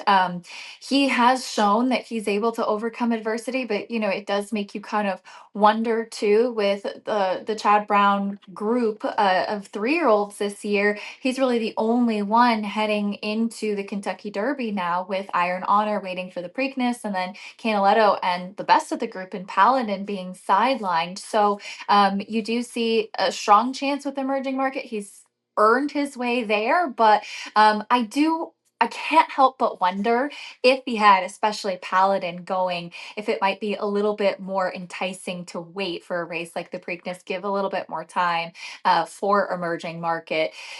It's just that he has not experienced as much as some of the other horses in there have. The Kentucky Derby is a very rough race usually. It's this feels like the Derby where it's it's not going to be just like one horse that you like. So the question I'll ask you is his inexperience going to prevent you from being the type of horse that you think could win, or would he be one of the types of horses that you would just have to toss based on the fact that he hasn't had enough seasoning? I think I'd be surprised if he won. But that being said, I think he has a ton of talent, and I would not be surprised to see him being a huge player in some of the 3-year-old races a little bit later on down the line. That being said, Chad Brown is the top quality trainer that he is for a reason, and if he thinks that he's ready to take on a race like the Derby, then you kind of have to trust in that. But I do think that there are some other horses that have shown a bit more thus far. There's kind of the core, I think maybe 4 or 5 at the top that seem really appealing going into this year's Derby. Acacia, I appreciate you taking the time. As always, thank you. Riley, what's going on? Everything's good. Thanks for having me on. Well, hey, look, you have 2 Derby horses. It makes a lot of sense. Let's talk about that first. It's been since 2019 when you're an assistant for your father, with when you had Country House, who was put up in the Derby. 7 years later, you have 2 runners of your own. I would imagine that's pretty special. Yeah, I mean, it's so cool. I've been so passionate about horses and horse racing since I was, 5, 6, 7 years old. So, if you're not dreaming of Derby week, potentially making it with a couple starters, you got to check your pulse. I think it's something we all work so hard for, and everyone puts a lot of blood, sweat, and tears into it. So just feeling really fortunate and humbled just to, not only be in the mix, but I think having a couple horses that I think are, outside contenders. All right, so let's talk about Incredibolt first, which I remember when I saw you at the Eclipse Awards, and I'd let you know that Eric DeCoster, who makes our top 10 list, had Incredibolt on our top 10 list. I'm sure before a lot of people did very early. Talk about his progression. He had that race going 2 turns last year as a 2-year-old where he won impressively, and then he comes back and gets the Virginia Derby going a mile and an eighth. What do you expect out of him? Well, I'd expect a good effort. I think even with the 7 weeks between races, I think he's very tight in his fitness. I think he's looking well. I think he's got a good bottom and foundation in him. Of course, having 2 races already this year, but in his workouts since the Virginia Derby, he's really had some strong pieces of work, particularly in his gallop outs. He always gallops out very strong. So I'm confident, even with the bit of time between races, and third race in the form cycle. Some people use that angle in their handicapping. So he just turned 3 this month. Actually, he's an April foal. So a horse that I anticipate and hope keeps improving. And then how about Albus? I would guess probably a little bit more of a surprise. I think Incredible was probably on more people's radar, and then Albus wins the Wood Memorial. Yeah, I mean, obviously coming into 2026, the horse is still a maiden. He's a horse we always thought a lot of as a 2-year-old. He and Incredible were both sort of our top 2-year-old prospects. He's a May foal, actually won't turn 3 until after the Kentucky Derby. So a horse that, we thought he would be a little bit later developing, which he has been. And coming off a maiden win at Tampa into the Wood Memorial was, no easy task. I sort of threw him to the wolves a little bit, but it was the time of the spring that you really have to find out where some of these 3-year-olds belong and if they can compete with the big boys. And to see him step up first time against winners and win the Wood in the fashion that he did was really encouraging to me, albeit a slow time and some slow, speed figures. I think he did it the right way and looked like there was room to improve to me. All right, so every parent can handle this question very. Who do you like more? I'm just kidding. You don't have to do that. Yeah, I mean, they're both different horses in their running styles.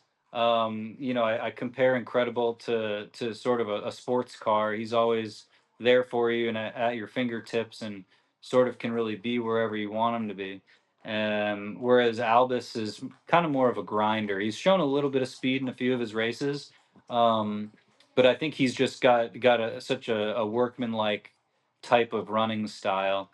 So they are different. I think, I think Incredibolt is, more of a dynamic type of horse in that, he can just lay close and he's got quick acceleration. So I think both running styles are conducive for the Derby, and I do believe both will get the 10 furlongs, but we, need to put them in the gate and see if they can do that. Riley, we appreciate the time and best of luck with your first 2 Kentucky Derby runners. Yeah, appreciate it, man. Thanks for having me on.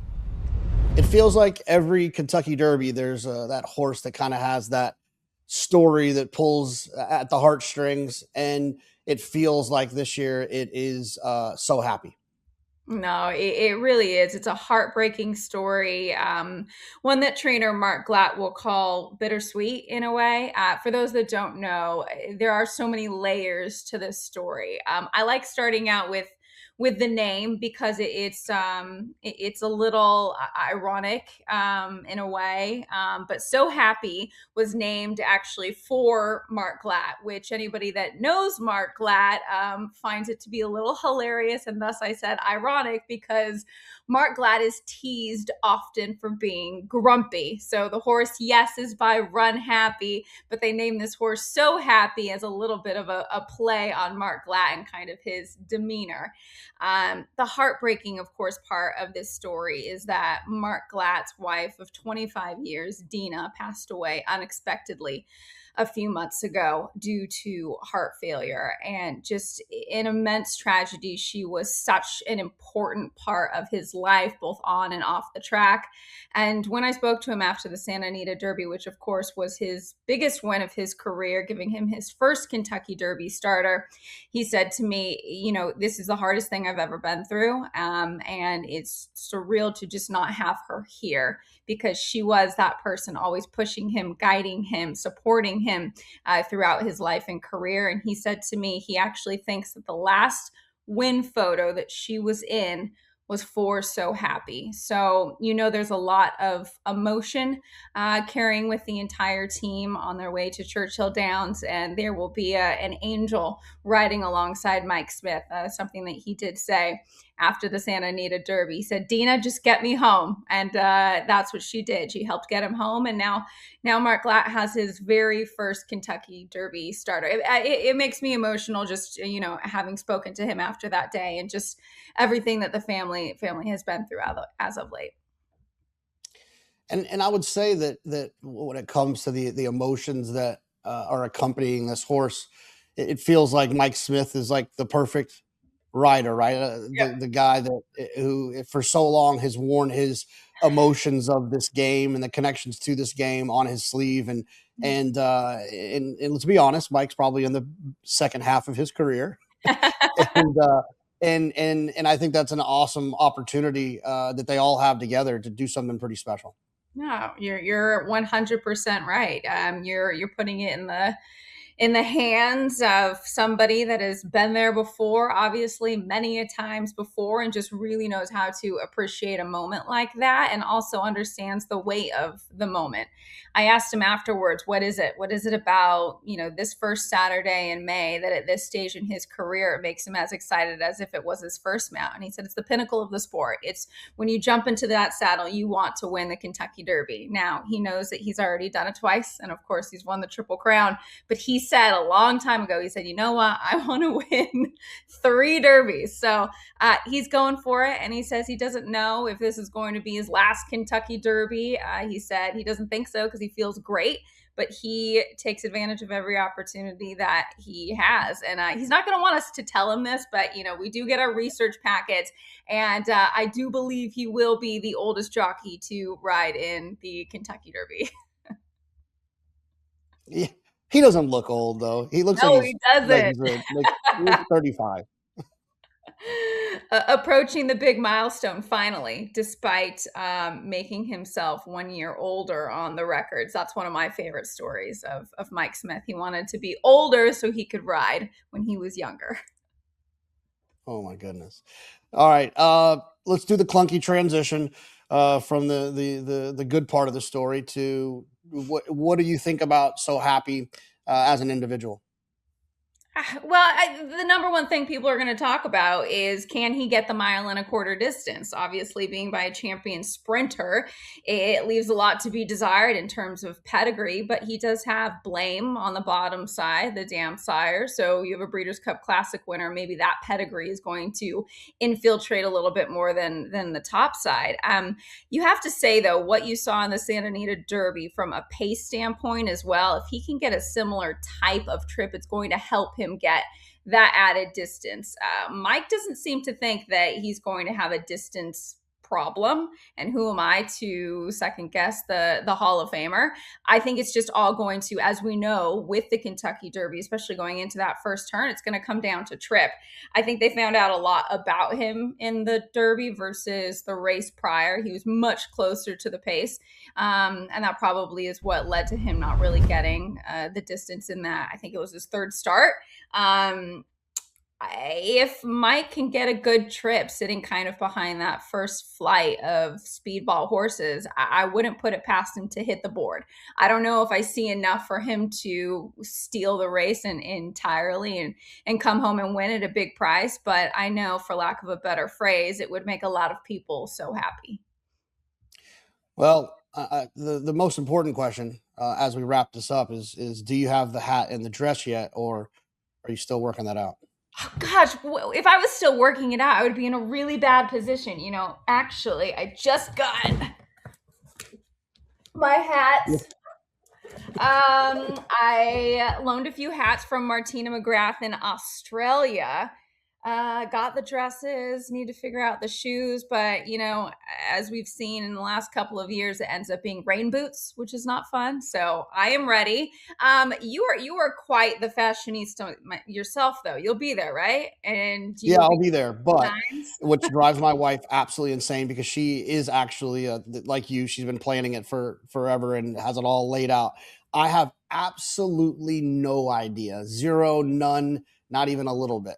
That is not fair. Men can just do that. They can just say, you know what, this looks good all together. I'll pick something out from my closet. Women can't do that.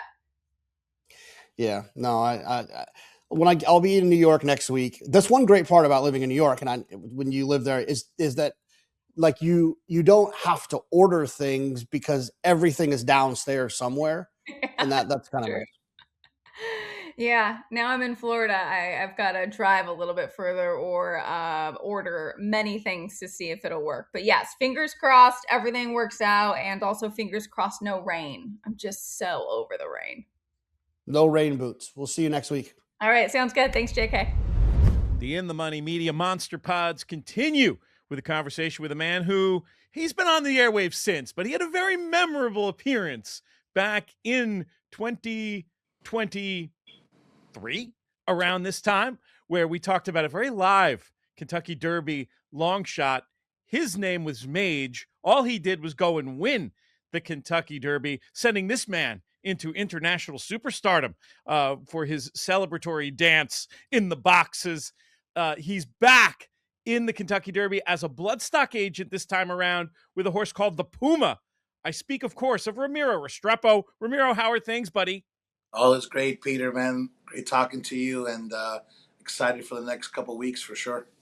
Let's talk about the Puma. Your involvement on this one a little bit different, but from what I know of the horse racing game, if you're involved as the bloodstock agent with clients that, you know, are very meaningful to you, you don't own the horse, but you are as involved as anybody. Is that about right? Man, it's like any sports team, whether you're the GM or director of player personnel or, somewhere on the staff. You know what I mean? It's one team, one dream, and from the owner on down, everybody plays a part in this road. And this was a horse that I remember reading an article where you were a little bit surprised at the sale that you were able to get him for the price you did. Tell us the story a little bit about how the Puma came to you and the current connections. Sure. It was at OBS April last year, and I actually had bought 3 other colts earlier in the sale, and there was a consignment, Hiddenbrook, Sergio D'Souza, Jack Brothers, Mark Roberts, Dan Hall, and they had actually a really high-profile colt in there that had breezed really well and was getting a lot of buzz around the sales grounds. A son of Nick Sco that ended up being Ewing, of all horses, and I think that brought a lot of eyes to the consignment. But at the same time, there was an essential quality colt, same consignment, and he was a little chubby, a little heavy, and there was like a lot of left to the eye. You thought that there was a lot of projection needed, but he had a hell of a breeze and had a monster gallop out. And I remember Junior Delgado, that was with me at the time, made the comment like, "With this belly, imagine if he loses it, how quick he'll go." And we didn't get Ewing in the ring, and the Puma was coming after and gave it a swing and just bid one time, bid at 150, and there it was. So pretty cool to have acquired him.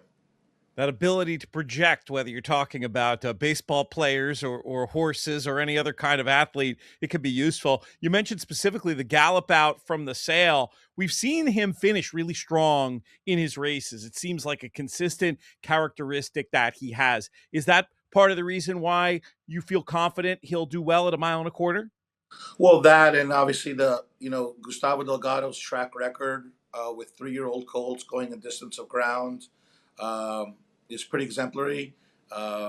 Obviously, Mage was quite a thing, but he's also had Caracaro that was second in the Travers, and Majesto and Bodie Express that made it to the Derby, and then obviously Mage, man. So the guy's got a formula to getting these colts to go 10 furlongs plus, and it's his wheelhouse. And if he has a colt that has the ability, he can definitely get it out of them to get the distance. And you can see the horse developing from race to race, which he leans on a lot to develop his horses. And it's an incredible position to be in. Let's go back to the maiden run. When you have a run like that, so good on the clock, but you don't win the maiden because you happen to run into one, in that case, a Chief Wallaby, is there frustration associated with that, or are you more just excited by the ability the horse shows? No, I mean, the anxiety initially is when you buy a horse and first time out, you really don't know if he can't run or not, Right. That's the stress. Once they show they have ability, I mean, everything from there is just up to, a little bit of good fortune, hope that they stay sound and that nobody messes things up, So the fact that he showed ability, was a great thing for everyone. You kind of have a little bit of sigh of relief that he did in the afternoons what he had kind of shown in the mornings, but you run into a buzzsaw like Chief Wallaby first time out. But it just shows you that, you have a product with ability. I remember a few years ago with Bodie Express, he took on in a maiden and lost the chance a lot right at the wire. So it's one of those things you kind of don't know who you're going to run into in these big hype maidens, but Chief Wallaby had a lot of buzz, and clearly it was well meant as well.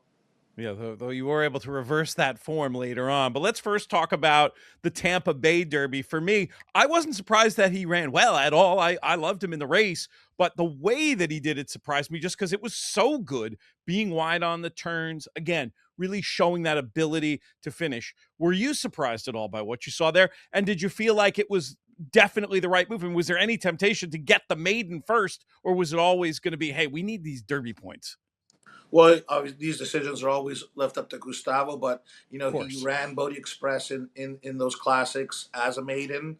So when you have a trainer that's had top quality 3-year-old colts in his barn, he kind of knows as a barometer what he's got. You know what I mean? And that's where you have to put your faith in his hands. But in the Fountain of Youth, in 2023, we lost to Forte by whatever it was, 5, 6, 7, 8 lengths, and yet a month later we lost them by half a length. So it's like, how do you make up that ground? And that's because of the development of the horse. So this colt right here, he always showed tremendous ability in the mornings, and you knew there was more to come. So race by race, if the trainer says that he's doing well, then you have that confidence. You're like, let's go do it. You have a talented piece, Pete. It's just a matter of them putting it all together race by race, and you let them do their thing, and he's shown it. Even through the Florida Derby, it's just it's a testament to the team that's in place and their confidence in the horse. He's doing really well, and has all the partners involved very happy. And me from afar, I'm like the number one cheerleader. I love that. The Florida Derby run also really impressive. Best yet on the clock. Again, visually, the move to me just looked like the kind of move that can be effective on the first Saturday in May. Not necessarily the result you wanted in terms of being second rather than winning, but a win in every other regard except right there on the paper, I would assume.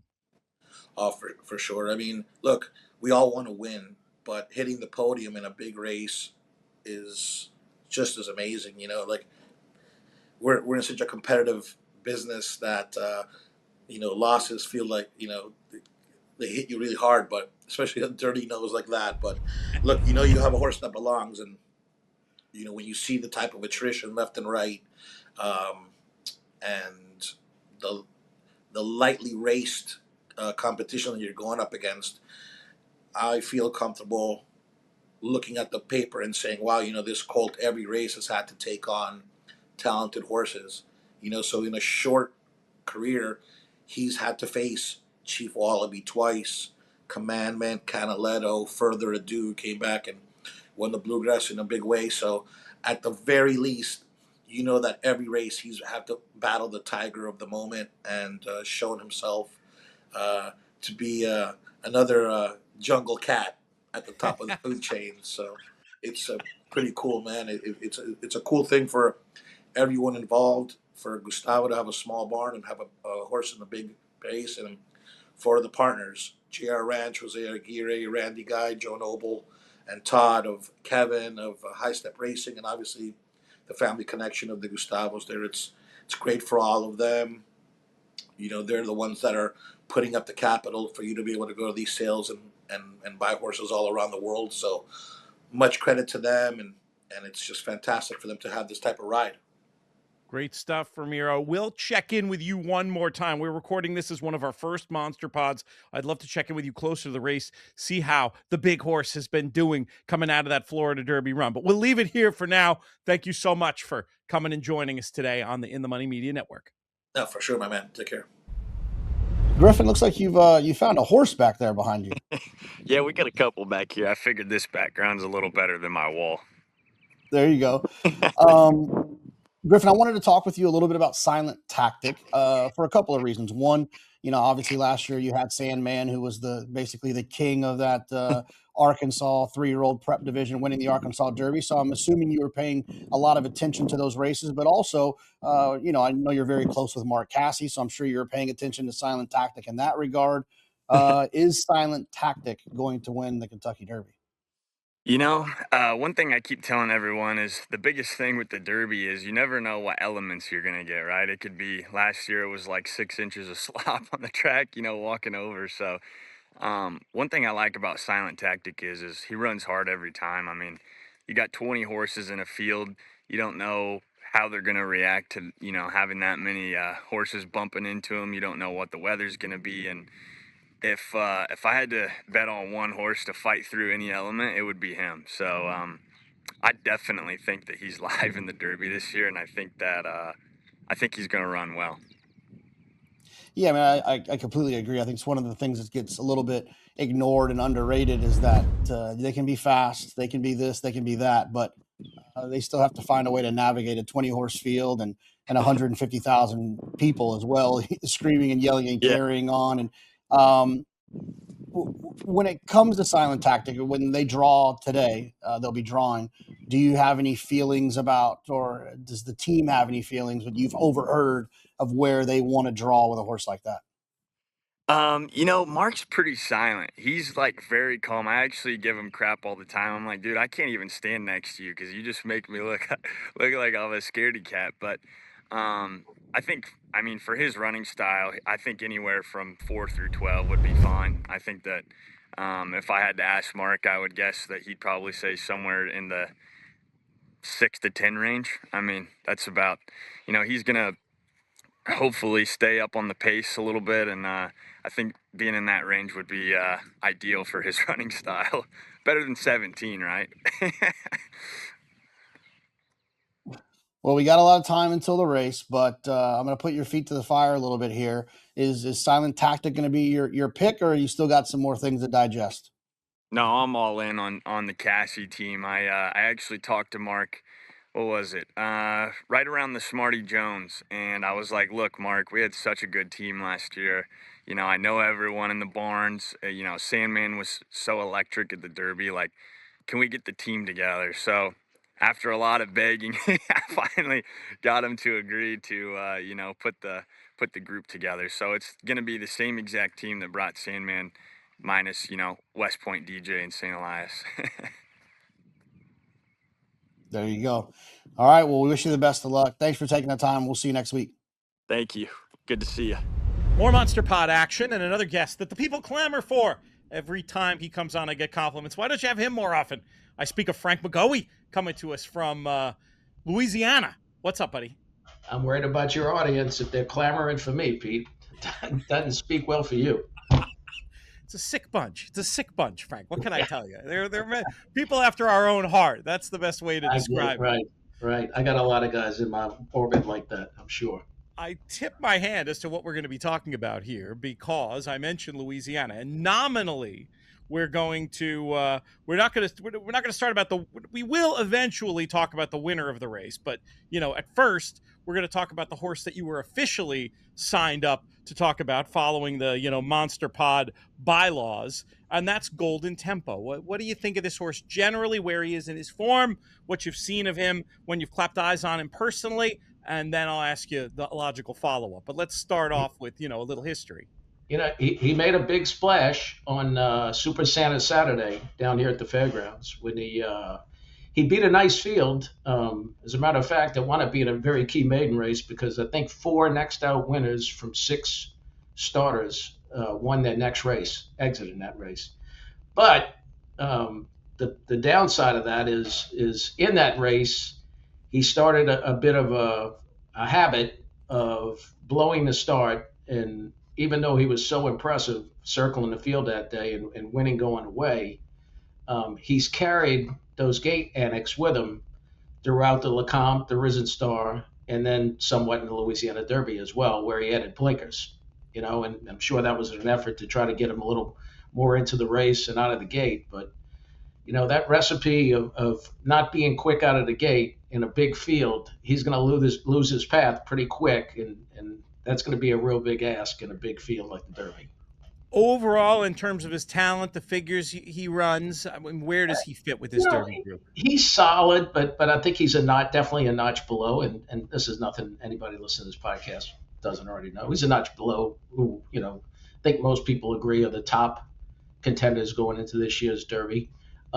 He'd have to improve, and he'd have to get a tremendous pace scenario. I think I remember the last time I went for a closer in the Derby, Pete, was a Von Hemmel horse the year Nyquist won, and I want to say it was some some breaking news or sudden breaking news, something like that. I think they had a ton of pace in the race that year, and the best he could do was fifth. It's just not the profile that's won derbies recently, and I think Golden Temple will be up against it. He'll give a good effort. He always does. He tries. The other thing, even though the distance of the Louisiana Derby was the furthest of the preps, he really didn't look like a horse that was finishing and wanted to go any further to me.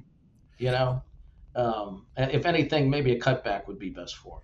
But I get it. It's that time of year, and you're there. You got to give it a shot. Every horse gets a monster pot entry too, but I really do think there is some case to be made. If it is a pace boilover, there are sometimes worse things that can happen to you than getting left. He's one I would highly consider leaving in for no higher than third, but a fourth and fifth type doesn't seem crazy to me. You're on board with that? Absolutely. Yeah. And, he's had a lot of time between races. He could take another step forward. So, yeah, I can see that for sure. Underneath type. I should get a word from you about emerging market. Obviously, we'll have a whole other video about him. But does he rank in your upper echelon of contenders? He's probably borderline, but it was so impressive to do what he did in just his second start, winning the Louisiana Derby. I mean, obviously, his maiden race was tremendous at Tampa. And then subsequently, I heard Chad Brown talk about him, where it seems like this horse has been around for a while, and it had some issues getting to the races, nothing major, but that he's well traveled. And so even though he only has 2 races, he's probably a little more experienced than a horse that typically only has 2 races. There's obviously some upside, and Pratt's on board. He's one I think you got to consider. But considering how he ran in the Louisiana Derby, if you're going to use him, I think you have to use Pavlovian too, because he was tremendous that day. He attended a really quick pace. And actually, I remember on the backside, Pete, when they hung up 46 and change, thinking to myself, wow, this is really Golden Tempo's race to win. They're really going quick. And when Golden Tempo didn't get there, that's when I kind of decided, hey, he's definitely not that type of horse. But Pavlovian and Emerging Market, who are much closer to that pace, they gave good efforts. Pavlovian, we've already had love for on the channel. Want to encourage folks to make sure they subscribe to the In the Money Media YouTube channel. I set my goal too low. We're going to blow past 15,000. Let's get to 15.5 by Derby Day. That would make me happy. I know a lot of these people watching, Frank, they're not subscribed. I see it in the data. They can help us out, and they can make sure not to miss any of the content we put up here exclusively on the YouTube channel. Before I let you get out of here, do you have a quick Derby story for us? I've got plenty of them, Pete, but I mean, the best one, and I think I've told you this one before, but the Musket Man story is one of the classics of all time. A good Derby day for you, I remember. It wound up being a great Derby day, and it's got a lot of feathers in to why it was, but one of the best was that we befriended one of the owners of Musket Man. He was staying at the same hotel as us, and he and I got to talking one morning before he headed out to the track with his trainer and his girlfriend, who he offered this up to me, that the horse was named after him. She was younger than him, as I recall. Oh, she was smoke show. Yeah, she was a 12. She was really good looking, and he was middle aged. I mean, he was 25 years older than her for sure. And apparently she was, she was chomping at the bit, and he had to slow it down and say, honey, I'm a Musket Man. Load me up and I'm firing 1 shot a day. That's it. And that's where the name of the horse came from. And I actually thought the horse had a chance that day. And I really did. I liked his race, his prep race at Tampa. And I liked his running style, and I think he had drawn like the 2 or 3 post. But to tie it all in with how we wound up getting lucky, my top choice was Pioneer of the Nile that year. And one of the guys on that trip, I had convinced to make a future book bet a few years before on Birdsong, who didn't make it to the Derby, but as everybody knows, wound up winning the Belmont. Belmont, right? And the Travers, yeah. The Travers, right. And And so he asked us, he brings it up at dinner a couple of nights before. Well, what about this Mind That Bird? Because he's by Birdsong. And I said, you got a better chance of seeing God this weekend. That horse ain't winning. But as it turns out, this is when, I mean, there was no ADWs back then, and we're all crammed in a box. We take all the chairs out of one of the boxes outside. We got like 12 guys out there in the box. You got to run to the window and make bets. So in the hour between the Derby, everybody's putting together tickets, trifecta tickets and super tickets and everything. And everybody, I'll take 20, I'll take 100. We're going back and forth. When the smoke clears, Musket Man's on every ticket. Pioneer the Now's on every ticket. And we've got Mind That Bird on probably 50% of them because this guy has mentioned him. And now they're like, they're not going to let this happen. So when they hit the wire, I mean, it was a silence over the crowd, but our box was going nuts. And I think we cashed for like close to 200,000. But I had a cherry on top because all these guys were married. And I was in between marriages, and they didn't want to sign the IRS tickets. So they sent me to the window with all of them. And I made a huge windfall when I filed my taxes. It was a great trip. Yeah. Frank, you're the best. Thank you so much. Keep it locked in the Money Media YouTube channel. Frank, we'll have you back for a longer visit soon. You got it, brother. Good luck, everybody. Next up on the Monster Pod, a man I'm very proud to say is now part of the In the Money Media family. You know his work from the Gallop Out on YouTube. You might have seen him on ABR broadcasts, other places as well. Ryan Anderson, how are you, my friend? I'm doing great. It's good to be here with you, PTF. And I love being a part of the In the Money family. Same with, of course, Jackson Muniz, as we have the Gallop Out going on every week. I should have shouted Jackson out too. I will bother him for another one of these videos down the line. He does a fantastic job. Love his analysis, as well as yours. But let's talk about Pavlovian. Now, when I thought of you for this horse, I did not know that you liked this horse. I was just like, oh, he's connected with the Doug O'Neill barn. He'd be a good guy to maybe give some insight about Pavlovian. So we're going to have some new people around here. It's Derby season. Explain your connection to the O'Neill barn and give us your overview on Pavlovian. Yeah, so my first introduction to them was a little bit unique, obviously, besides knowing who Doug O'Neill is. His nephew Shane, around my age, so I got to know him out at Del Mar when I interned there in 24. Pacific Classic Day, I'm in the paddock, and I see Shane and Doug. I go over. I was friendly with Shane at that point, so I start talking with him. Hey, who do you guys like in the Pacific Classic? They had two horses. They had Mixto and then Katona, and they're talking up Katona, and they're like, I think this is the one. We're like, okay, cool. So I go bet that horse. Obviously, Mixto wins. I see Doug. First interaction with him, he just one of those, and it was just like, hey, it surprised everybody. So that was the first introduction I had. And then he brought me in with Shane kind of transitioning out of the barn manager, office assistant kind of role. I took that over for him. So basically anything involving technology, I get to handle for Doug, as well as kind of owner hospitality relations on track as well. So that's a ton of fun. He's a great guy to work for. And obviously Pavlovian, Derby Hope, as Doug O'Neill goes for 3 Derby wins, 3 Derby victories. It would be incredible. I like the horse aside from being a part of the home team. I think that, it's a deep field, but there's no standouts like there were last year. There's no sovereignty. There's no journalism.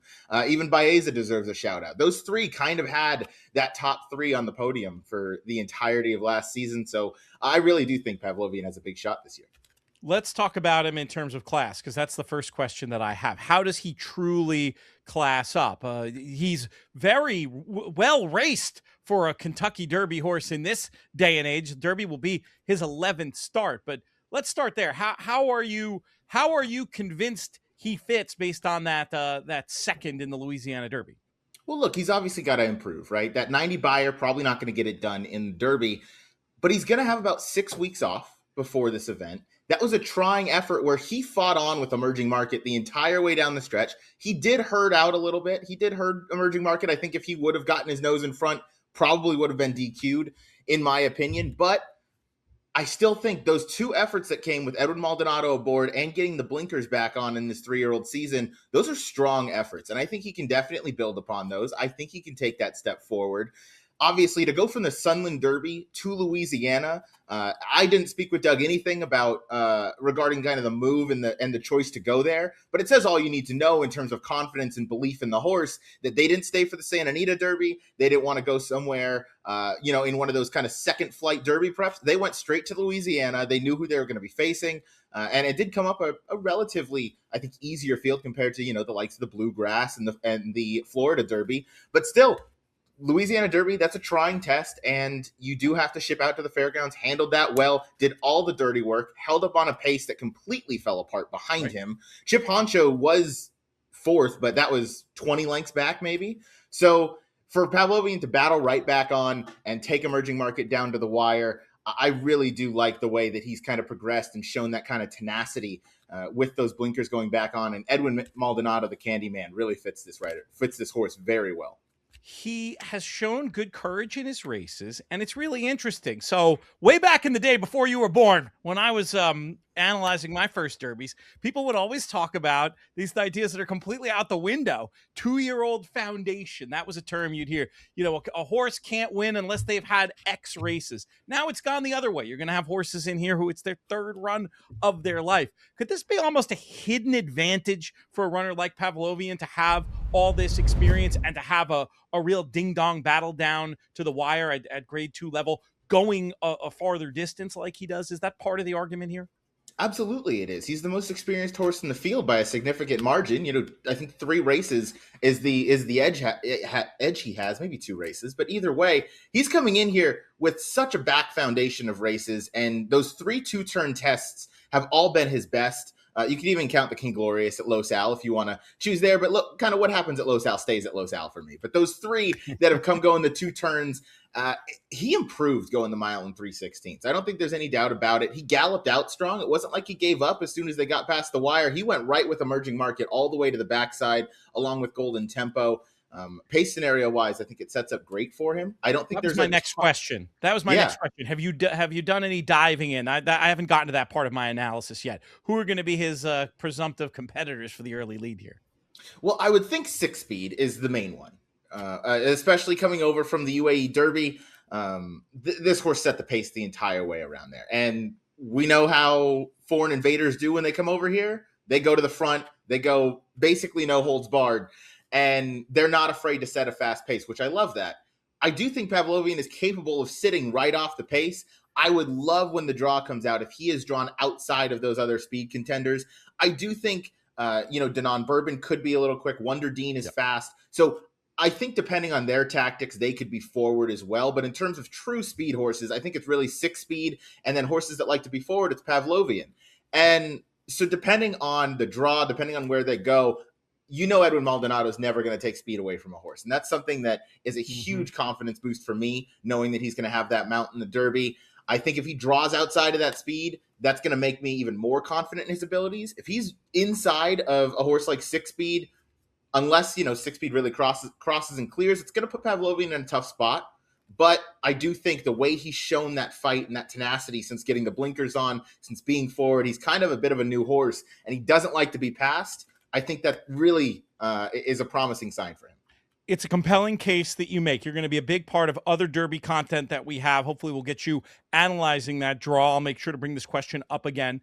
It's possible, as a guy working in the Doug O'Neill barn for the Doug O'Neill horse, he could be a homer. The Calbred, picking the Calbred, that could also be a bit of a homer move. But the case makes sense on paper, and I appreciate you making it, my friend. Can't wait to work with you again soon. Absolutely can't wait to be back. And now for something a little bit different. Instead of a guest for me or a guest for JK, I will host and he will guest, as we've done so often in the 10 plus years of the In the Money Players podcast, even when it had a different name. JK, how are things? Things are good. Yeah. Busy time of the year, isn't it, Pete? Oh my God. It's just complete chaos, but it's fun chaos, and it's only just building. We'll be honest with you folks. This was originally supposed to be a different interview that JK was going to host, but I think not the first time in that 10 plus year history of the show where JK tried math and failed. So instead of the originally scheduled guest, we won't tease you by mentioning, we will just have me talk to him about Potente. JK, give me your overall assessment of this beast. Yeah, I mean, look, my man with the silver hair leads him over there for the Kentucky Derby, typically with a live shot. He's feels like I've seen him hoist that trophy quite a few times. I think the difference here is that Potente doesn't feel like one of his top types. Feels like one of those where he's always participating in these big races. You get a little win there, you get a little lucky here, you win at 8-1. Next thing you know, you got enough points, and why wouldn't you run a horse that has some ability in a Kentucky Derby that, while there isn't I wouldn't say it's wide open because it feels like the top is pretty heavy with the top 4 or 5, but it is one that there is no clear leader that you're scared of that's going to scare you off. And I think the one thing about Potente that I do think is interesting is that he is tactical. He does have some speed.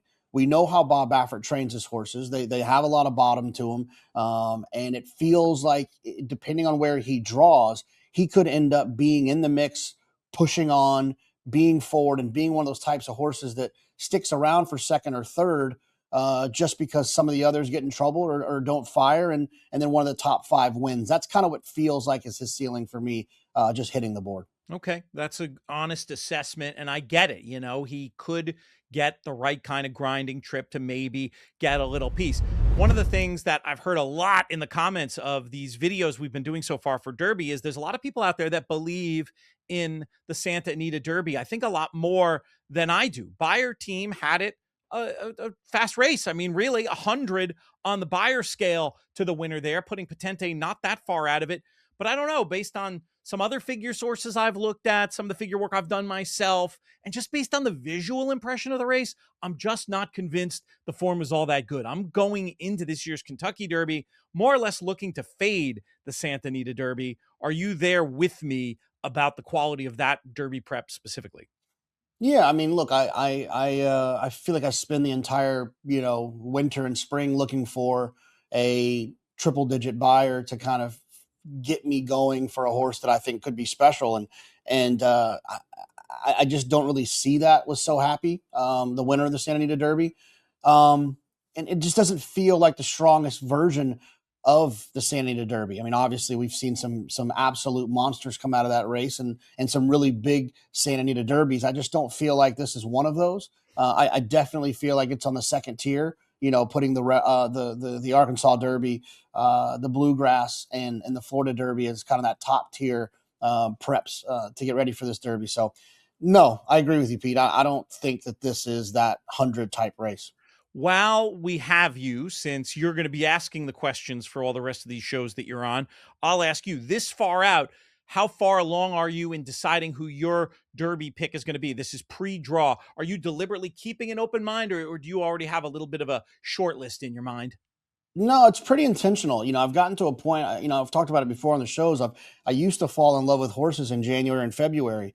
And then the horse player ego that we all have, it's hard to then change your mind, after you've been telling everyone, screaming at the top of your lungs how much you love Sydney's Candy. Not a bad horse, but yes. And Verrazano. Yeah. But so typically what I do is the draw matters, I think. So we actually recorded this the morning of the draw. Once the draw comes out, then I start and I can look at past performances and I can start to feel the race like I normally look at races, not in the way that you would look at it now. I do believe the winner comes from 4 horses. I think the winner comes from Commandment, Renegade, Further Ado, Chief Wallaby. Some smart people that I really respect have said the Puma to me a few times. It's going to take a lot of convincing on paper for me to go that route, but I will dig a little deeper out of respect for the folks that I've heard say that. But I feel like this race is won by those top 4. And I felt very similar last year. I thought the top 3 were going to win the race, whether it was Baeza, Journalism, or Sovereignty. So no, I haven't nailed it down to a solid pick yet, but I do think that it is going to be one of those top 4 horses. You'll be able to hear that final answer on our Final Answers show. That'll be broadcast live on the In the Money Media Network. You can also probably still just about get tickets to join us live in Lexington. Maybe the easiest thing to do, go to our dailytoderby.com website. There'll be links to sign up. We've also got a free show in Louisville on Thursday where we will be answering Derby questions, the key Derby questions. Going to be so much fun getting to see you in person next week, my friend, and really appreciate all your help on the Monster Pod series. Kenny, what's going on? I'm just out here chilling on the backside of Churchill. We got the last set on the racetrack. Me and my guard dog. Oh my goodness! I bet you they got a nice little sign up there for you when you win the Kentucky Oaks and the Kentucky Derby in one weekend. They gotta put a nice little sign up on your barn, don't they? I got a couple signs on the barn. I have no pressure. I mean, haven't been there, done that. I don't have any pressure, so it's pretty cool. We're we're enjoying this. The weather's unbelievable here right now. I mean, we're soaking all that in. It's gorgeous. Well, let's talk about the horse of the week, or the week and a half, I guess, at this point. Right to Party. Right to Party comes in off of a second in the Wood Memorial. You won the Kentucky Derby, coming in with Mystic Dan off a third in his final prep. Talk a little bit about Right to Party, what you expect out of him first Saturday in May. Well, he's a horse that's moving the right direction. I mean, I think it's obvious that his numbers are going to have to move forward dramatically for him to get a piece of this. But I think he's a horse that's going to relish a mile and a quarter, and you got to hope that he loves the racetrack too. And he's going to have an unbelievably clean trip. We're gonna give Chris Elliott a shot. He knows the horse, and we're look, we're cautiously optimistic. At the same time, having been there and done that, I don't feel any pressure. And the ownership on this horse, Chester Broman, is just a wonderful man. And Becky Thomas purchased this horse at auction for Chester, and we're going to take him over there and give Chester the experience that he's never had before. That's awesome. Yeah, you think as long as Chester's been involved, to have an opportunity to have one. You talk about the pressure. Did you feel the pressure prior to Mystic Dan to kind of cross this one off your list, and you say that pressure's gone now? Well, even with Mystic Dan, I didn't go into it with a lot of pressure. The fact that we had won the Oaks the day before, we had already had a huge weekend.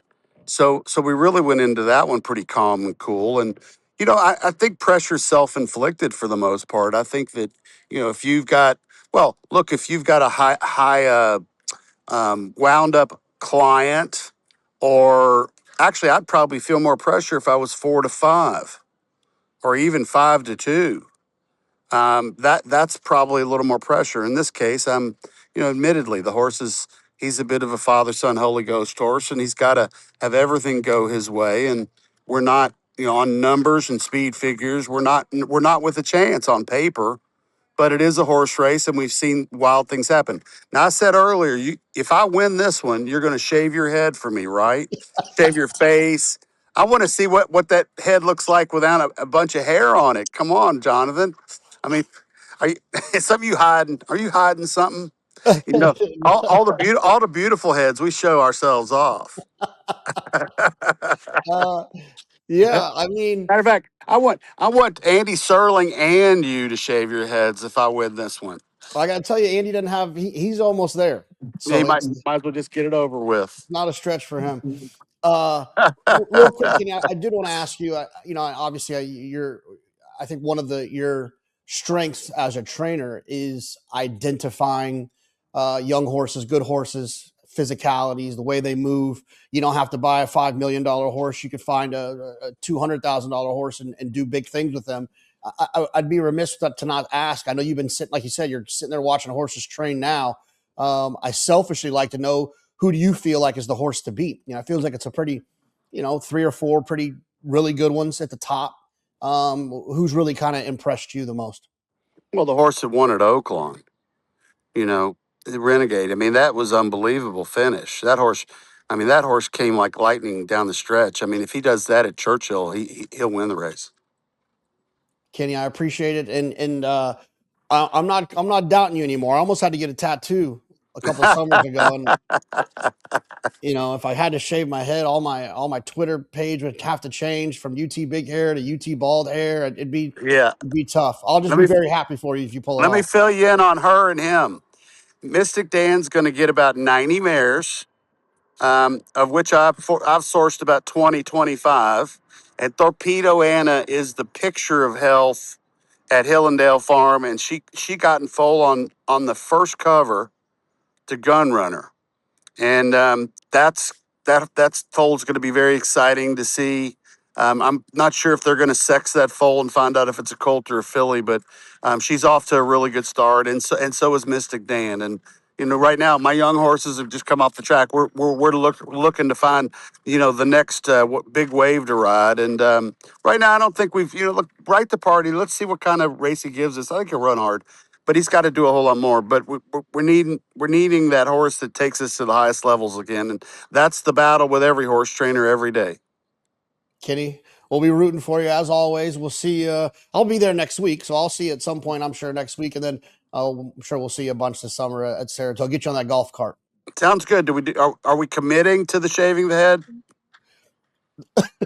No, because I know Come I doubted you too many times. on. Oh man, because it just doesn't grow back fast enough. I got a tattoo, I got a tattoo. It's no big deal.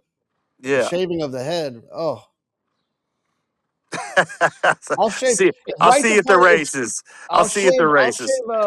I'll shave my beard if Right to Party wins. That's what Oh, that's not enough. That's not I haven't enough. done that. I haven't done that in 25 years. Yeah, look, go ahead and commit to shaving the head if I win the race. All right. And if nothing else, it'll give you something to talk about going into. It's rare. It's probably not going to happen, but. All right. You have my commitment. If you win the Kentucky Derby, I'll shave my head. Sounds good. Thanks. I'll see you at the races. The Monster Pod continues with a horse that's actually a Grade 1 winner.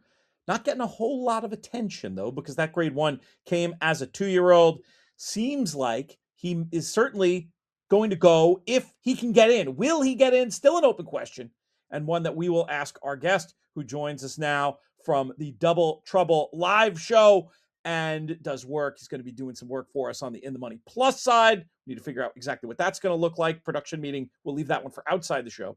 But the man of whom I speak, I've known him forever. We got into this game together, and I don't know if we blame each other or love each other for this rabbit hole we've been down for the last years. Frank Scattoni, how are you, my friend? I'm doing excellent, Pete. I blame you, but there's someone else I blame, and I only bring this up because someone mentioned this on the show on DoubleTroubleLive.com the other day. The name Renee Douglas came up. Yes. And I said there are two people I owe either thanks to or to. It's Pete Fornatale for taking me to the Belmont Stakes in 1996, and for Renee Douglas, pickup mount, riding editor's note to victory that year. My first bet ever made as a New York editor. I had to bet that. So here I am. So you and Renee Douglas in the same week. Lucky me. The Panamanian journeyman, as our friend Dom described him. And anyway, that's a story for another podcast. We're here to talk Intrepido. What do you think of this horse? What did you think of him when he won the Faro? What did you think of him heading into the Breeders' Cup Juvenile? What do you think of him now? I thought his American Faro race was absolutely fantastic. I was looking for him as kind of a wise guy under the radar horse. I thought his comeback in the Lewis was pretty solid. Then I go, Mullins has a plan. He's going to skip the San Felipe, come back with a fresh horse, win the Santa Anita Derby, have enough points to go on to Kentucky. It did not work out like that at all. I thought his race that day in the Santa Anita Derby was very, very disappointing. And yes, I know he was 4 wide and a little farther back than he likes to be, but so was the winner. The winner was 3 wide, and they were basically moving in tandem at some point. So happy, hit the top of the lane, kicked on, and Intrepido found nothing. And look, I know trainers like to play games. Sometimes they tell you the truth. Sometimes they equivocate. Sometimes they just don't even know, right? Like it's if you try to go with what a trainer says, good luck, your head will spin. But Brad Free does great reporting out here in Southern California. And if you go back and read his stuff on Daily Racing Form, the Mullins confidence level was not good. He basically said, if you read between the lines, this was not his choice. This is something the owners wanted to do. Interesting. Now, whether that's, cold watering or playing poker or whatever, I don't know. But that gave me a little cause for pause. And I just don't think he's fast enough. I don't think he can get to that level where he will be fast enough. If you go back, every one of his races, except for that Breeders' Cup where he broke from the rail, he is a terrific gate horse. He's headed in front right when the gates open. So getting position early and having that tactical speed is an asset for him. But I'm not sure he wants any part of the distance. I'm not sure he wants any part of if things don't go, his own way. Even though he did have a little trouble in the American Pharaoh, let's face it, this group out here in California is not very good. I don't like anybody from out here, to be perfectly honest with you, Pete. But you've anticipated several of my questions. The Mullins quote about not implying that it was an owner-picked spot, was that before the Santa Anita Derby or since the Santa Anita Derby? I'm pretty sure it was since, because I just read this yesterday while I was preparing for the show. Gotcha. Where, Brad Free had written about, because the horse was on the fence, but then the horse worked really well, and now. But there was another weird quote where they asked him, well, if the horse doesn't get into the Derby, will you pick another spot for him that day? And he was like, no. Huh. So it's Derby or bust, which I think is very weird, which makes me think that he doesn't think the horse is probably ready for a travel and a win, maybe. I don't know. Again, I don't want to play this game. I don't want to pretend to know. I know what's going on in a trainer's head, but it's not what I would want to hear or see from a, massive or a potential, top 5 Derby contender. What I would say about that last race, and I like Hector Berrios, and the Southern California riders and their tendencies much more than me, and we'll get to how people can listen to you and watch you talk about that on a regular basis while betting in real time, which is a great thing you guys do over at Double Trouble Live. But I thought it was a horrific ride because he didn't break poorly. He broke alertly, and then seemed to be tactics where he was. You make a great point that the winner had a similar enough trip. I'm not saying, this is an excuse, and he did no running subsequently and was beaten 10 lengths. But am I not right about the ride being bad? You're 100% right. And actually, that was like the time where, like, Berrios was being a little funky with his dirt rides. Like, he was not in the zone. So the fact that you say that is 100% correct. But you and I like to use Racing Flow numbers. It was a slightly closer bias track that day. So the horse should have finished better than he did. That's sure. But yeah, this horse has terrific gait. Other than breaking from the rail on Breeders' Cup, like I said, this horse will get out cleanly with the right post and likes to be in the race, but could also come from off a little bit like in the American Pharaoh. I just don't know how to explain that race other than, like, if you had told me it was an inside speed bias day, I would be willing to forgive it, but it wasn't. And look where the winner came from. Yes. So Happy was in the 3-path, kind of right next to him. And it's not like Intrepido lost by like this much and you can blame Brown loss. I mean, he lost by like a city block. Like he offered nothing in the lane. So that's what really concerned me. But look, Mullins the year that he's been having in Southern California has been phenomenal. We haven't really seen him with a horse on a national level in a long time. He made a snarky quote where he goes, I said I would never go back to the Kentucky Derby with a horse unless I thought the horse could win, because the last time I went with a horse who won, they scratched him on Derby days. Right. Do you remember that? It was like, I think it was I'll take another, or I'll have him. No, it was no, he was the Derby. That was the Derby winner for O'Neill. You know who I'm talking about. I forget who the horse was. It was in that era for sure. I'll look that up and we'll button up the show with it. My Derby knowledge is so terrible. I can't remember what I had for breakfast this morning. Well, your Southern California knowledge is fantastic, and you cover other tracks as well. But give the folks a little bit of a taste of what Detail Live is all about. Yeah, Double Trouble Live. Me and my partner Kieran Thornton. We're gamblers, and we had an opportunity last summer at Del Mar to create a show based around the new player-friendly, low takeout, high minimum wagers that have now become the bread and butter of Southern California racing. So you have the $3 late pick 3 at Del Mar and Santa Anita. You also have the $5 late double at Del Mar and Santa Anita. And last summer was Del Mar's first time doing it, so they wanted to raise awareness, and we were like, well, we'll just do a show and we'll just bet it. What better way to raise awareness than to bet and win big? And it kind of took off from there. Pete, as you know, the game has gotten a lot harder for, typical horse players, guys like us and our audience, because there's better information out there. There's better technology. To beat the takeout these days, the normal takeout it's punishing. It's like you have to be so good. And the lower minimums, I feel, have been a major detriment to the intermediate to advanced level player, because it allows multiple combinations to be played by people who are lazy or have a high bankroll. Yeah. Well, right. And then this is another podcast, but it plays right into the hands of the computer players who can use that to bet everything perfectly efficiently. And there's just no meat on the bone with those low minimums. You know what? There's nothing wrong with that, but in this market, you can't do that. So that gives guys like us an edge. So we have a show. Go to doubletroublelive.com, where we will go live for a sequence, and we will gamble in real time. We will look at probables, will pays, all real-time information to make an educated decision and gamble and bet. Fantastic. Love it. Thank you for coming on. There'll be more collabs with us in the future. And for all the people screaming at the TV screen, hopefully I gave them enough time to drop it in the comments, because, the comments will help the algorithm. They're all saying, I want revenge. That's where you got it was I want revenge. And the best part about it was, and I won't get into the particulars, but this is, I think, a funny little button for our piece here. There was a dispute between the man who originally owned the horse and the people who eventually owned the horse. And in retaliation, the original owner named another horse, Don't Sell Me to Felons, if you remember that. Oh my God, I don't, but well, oh, wow.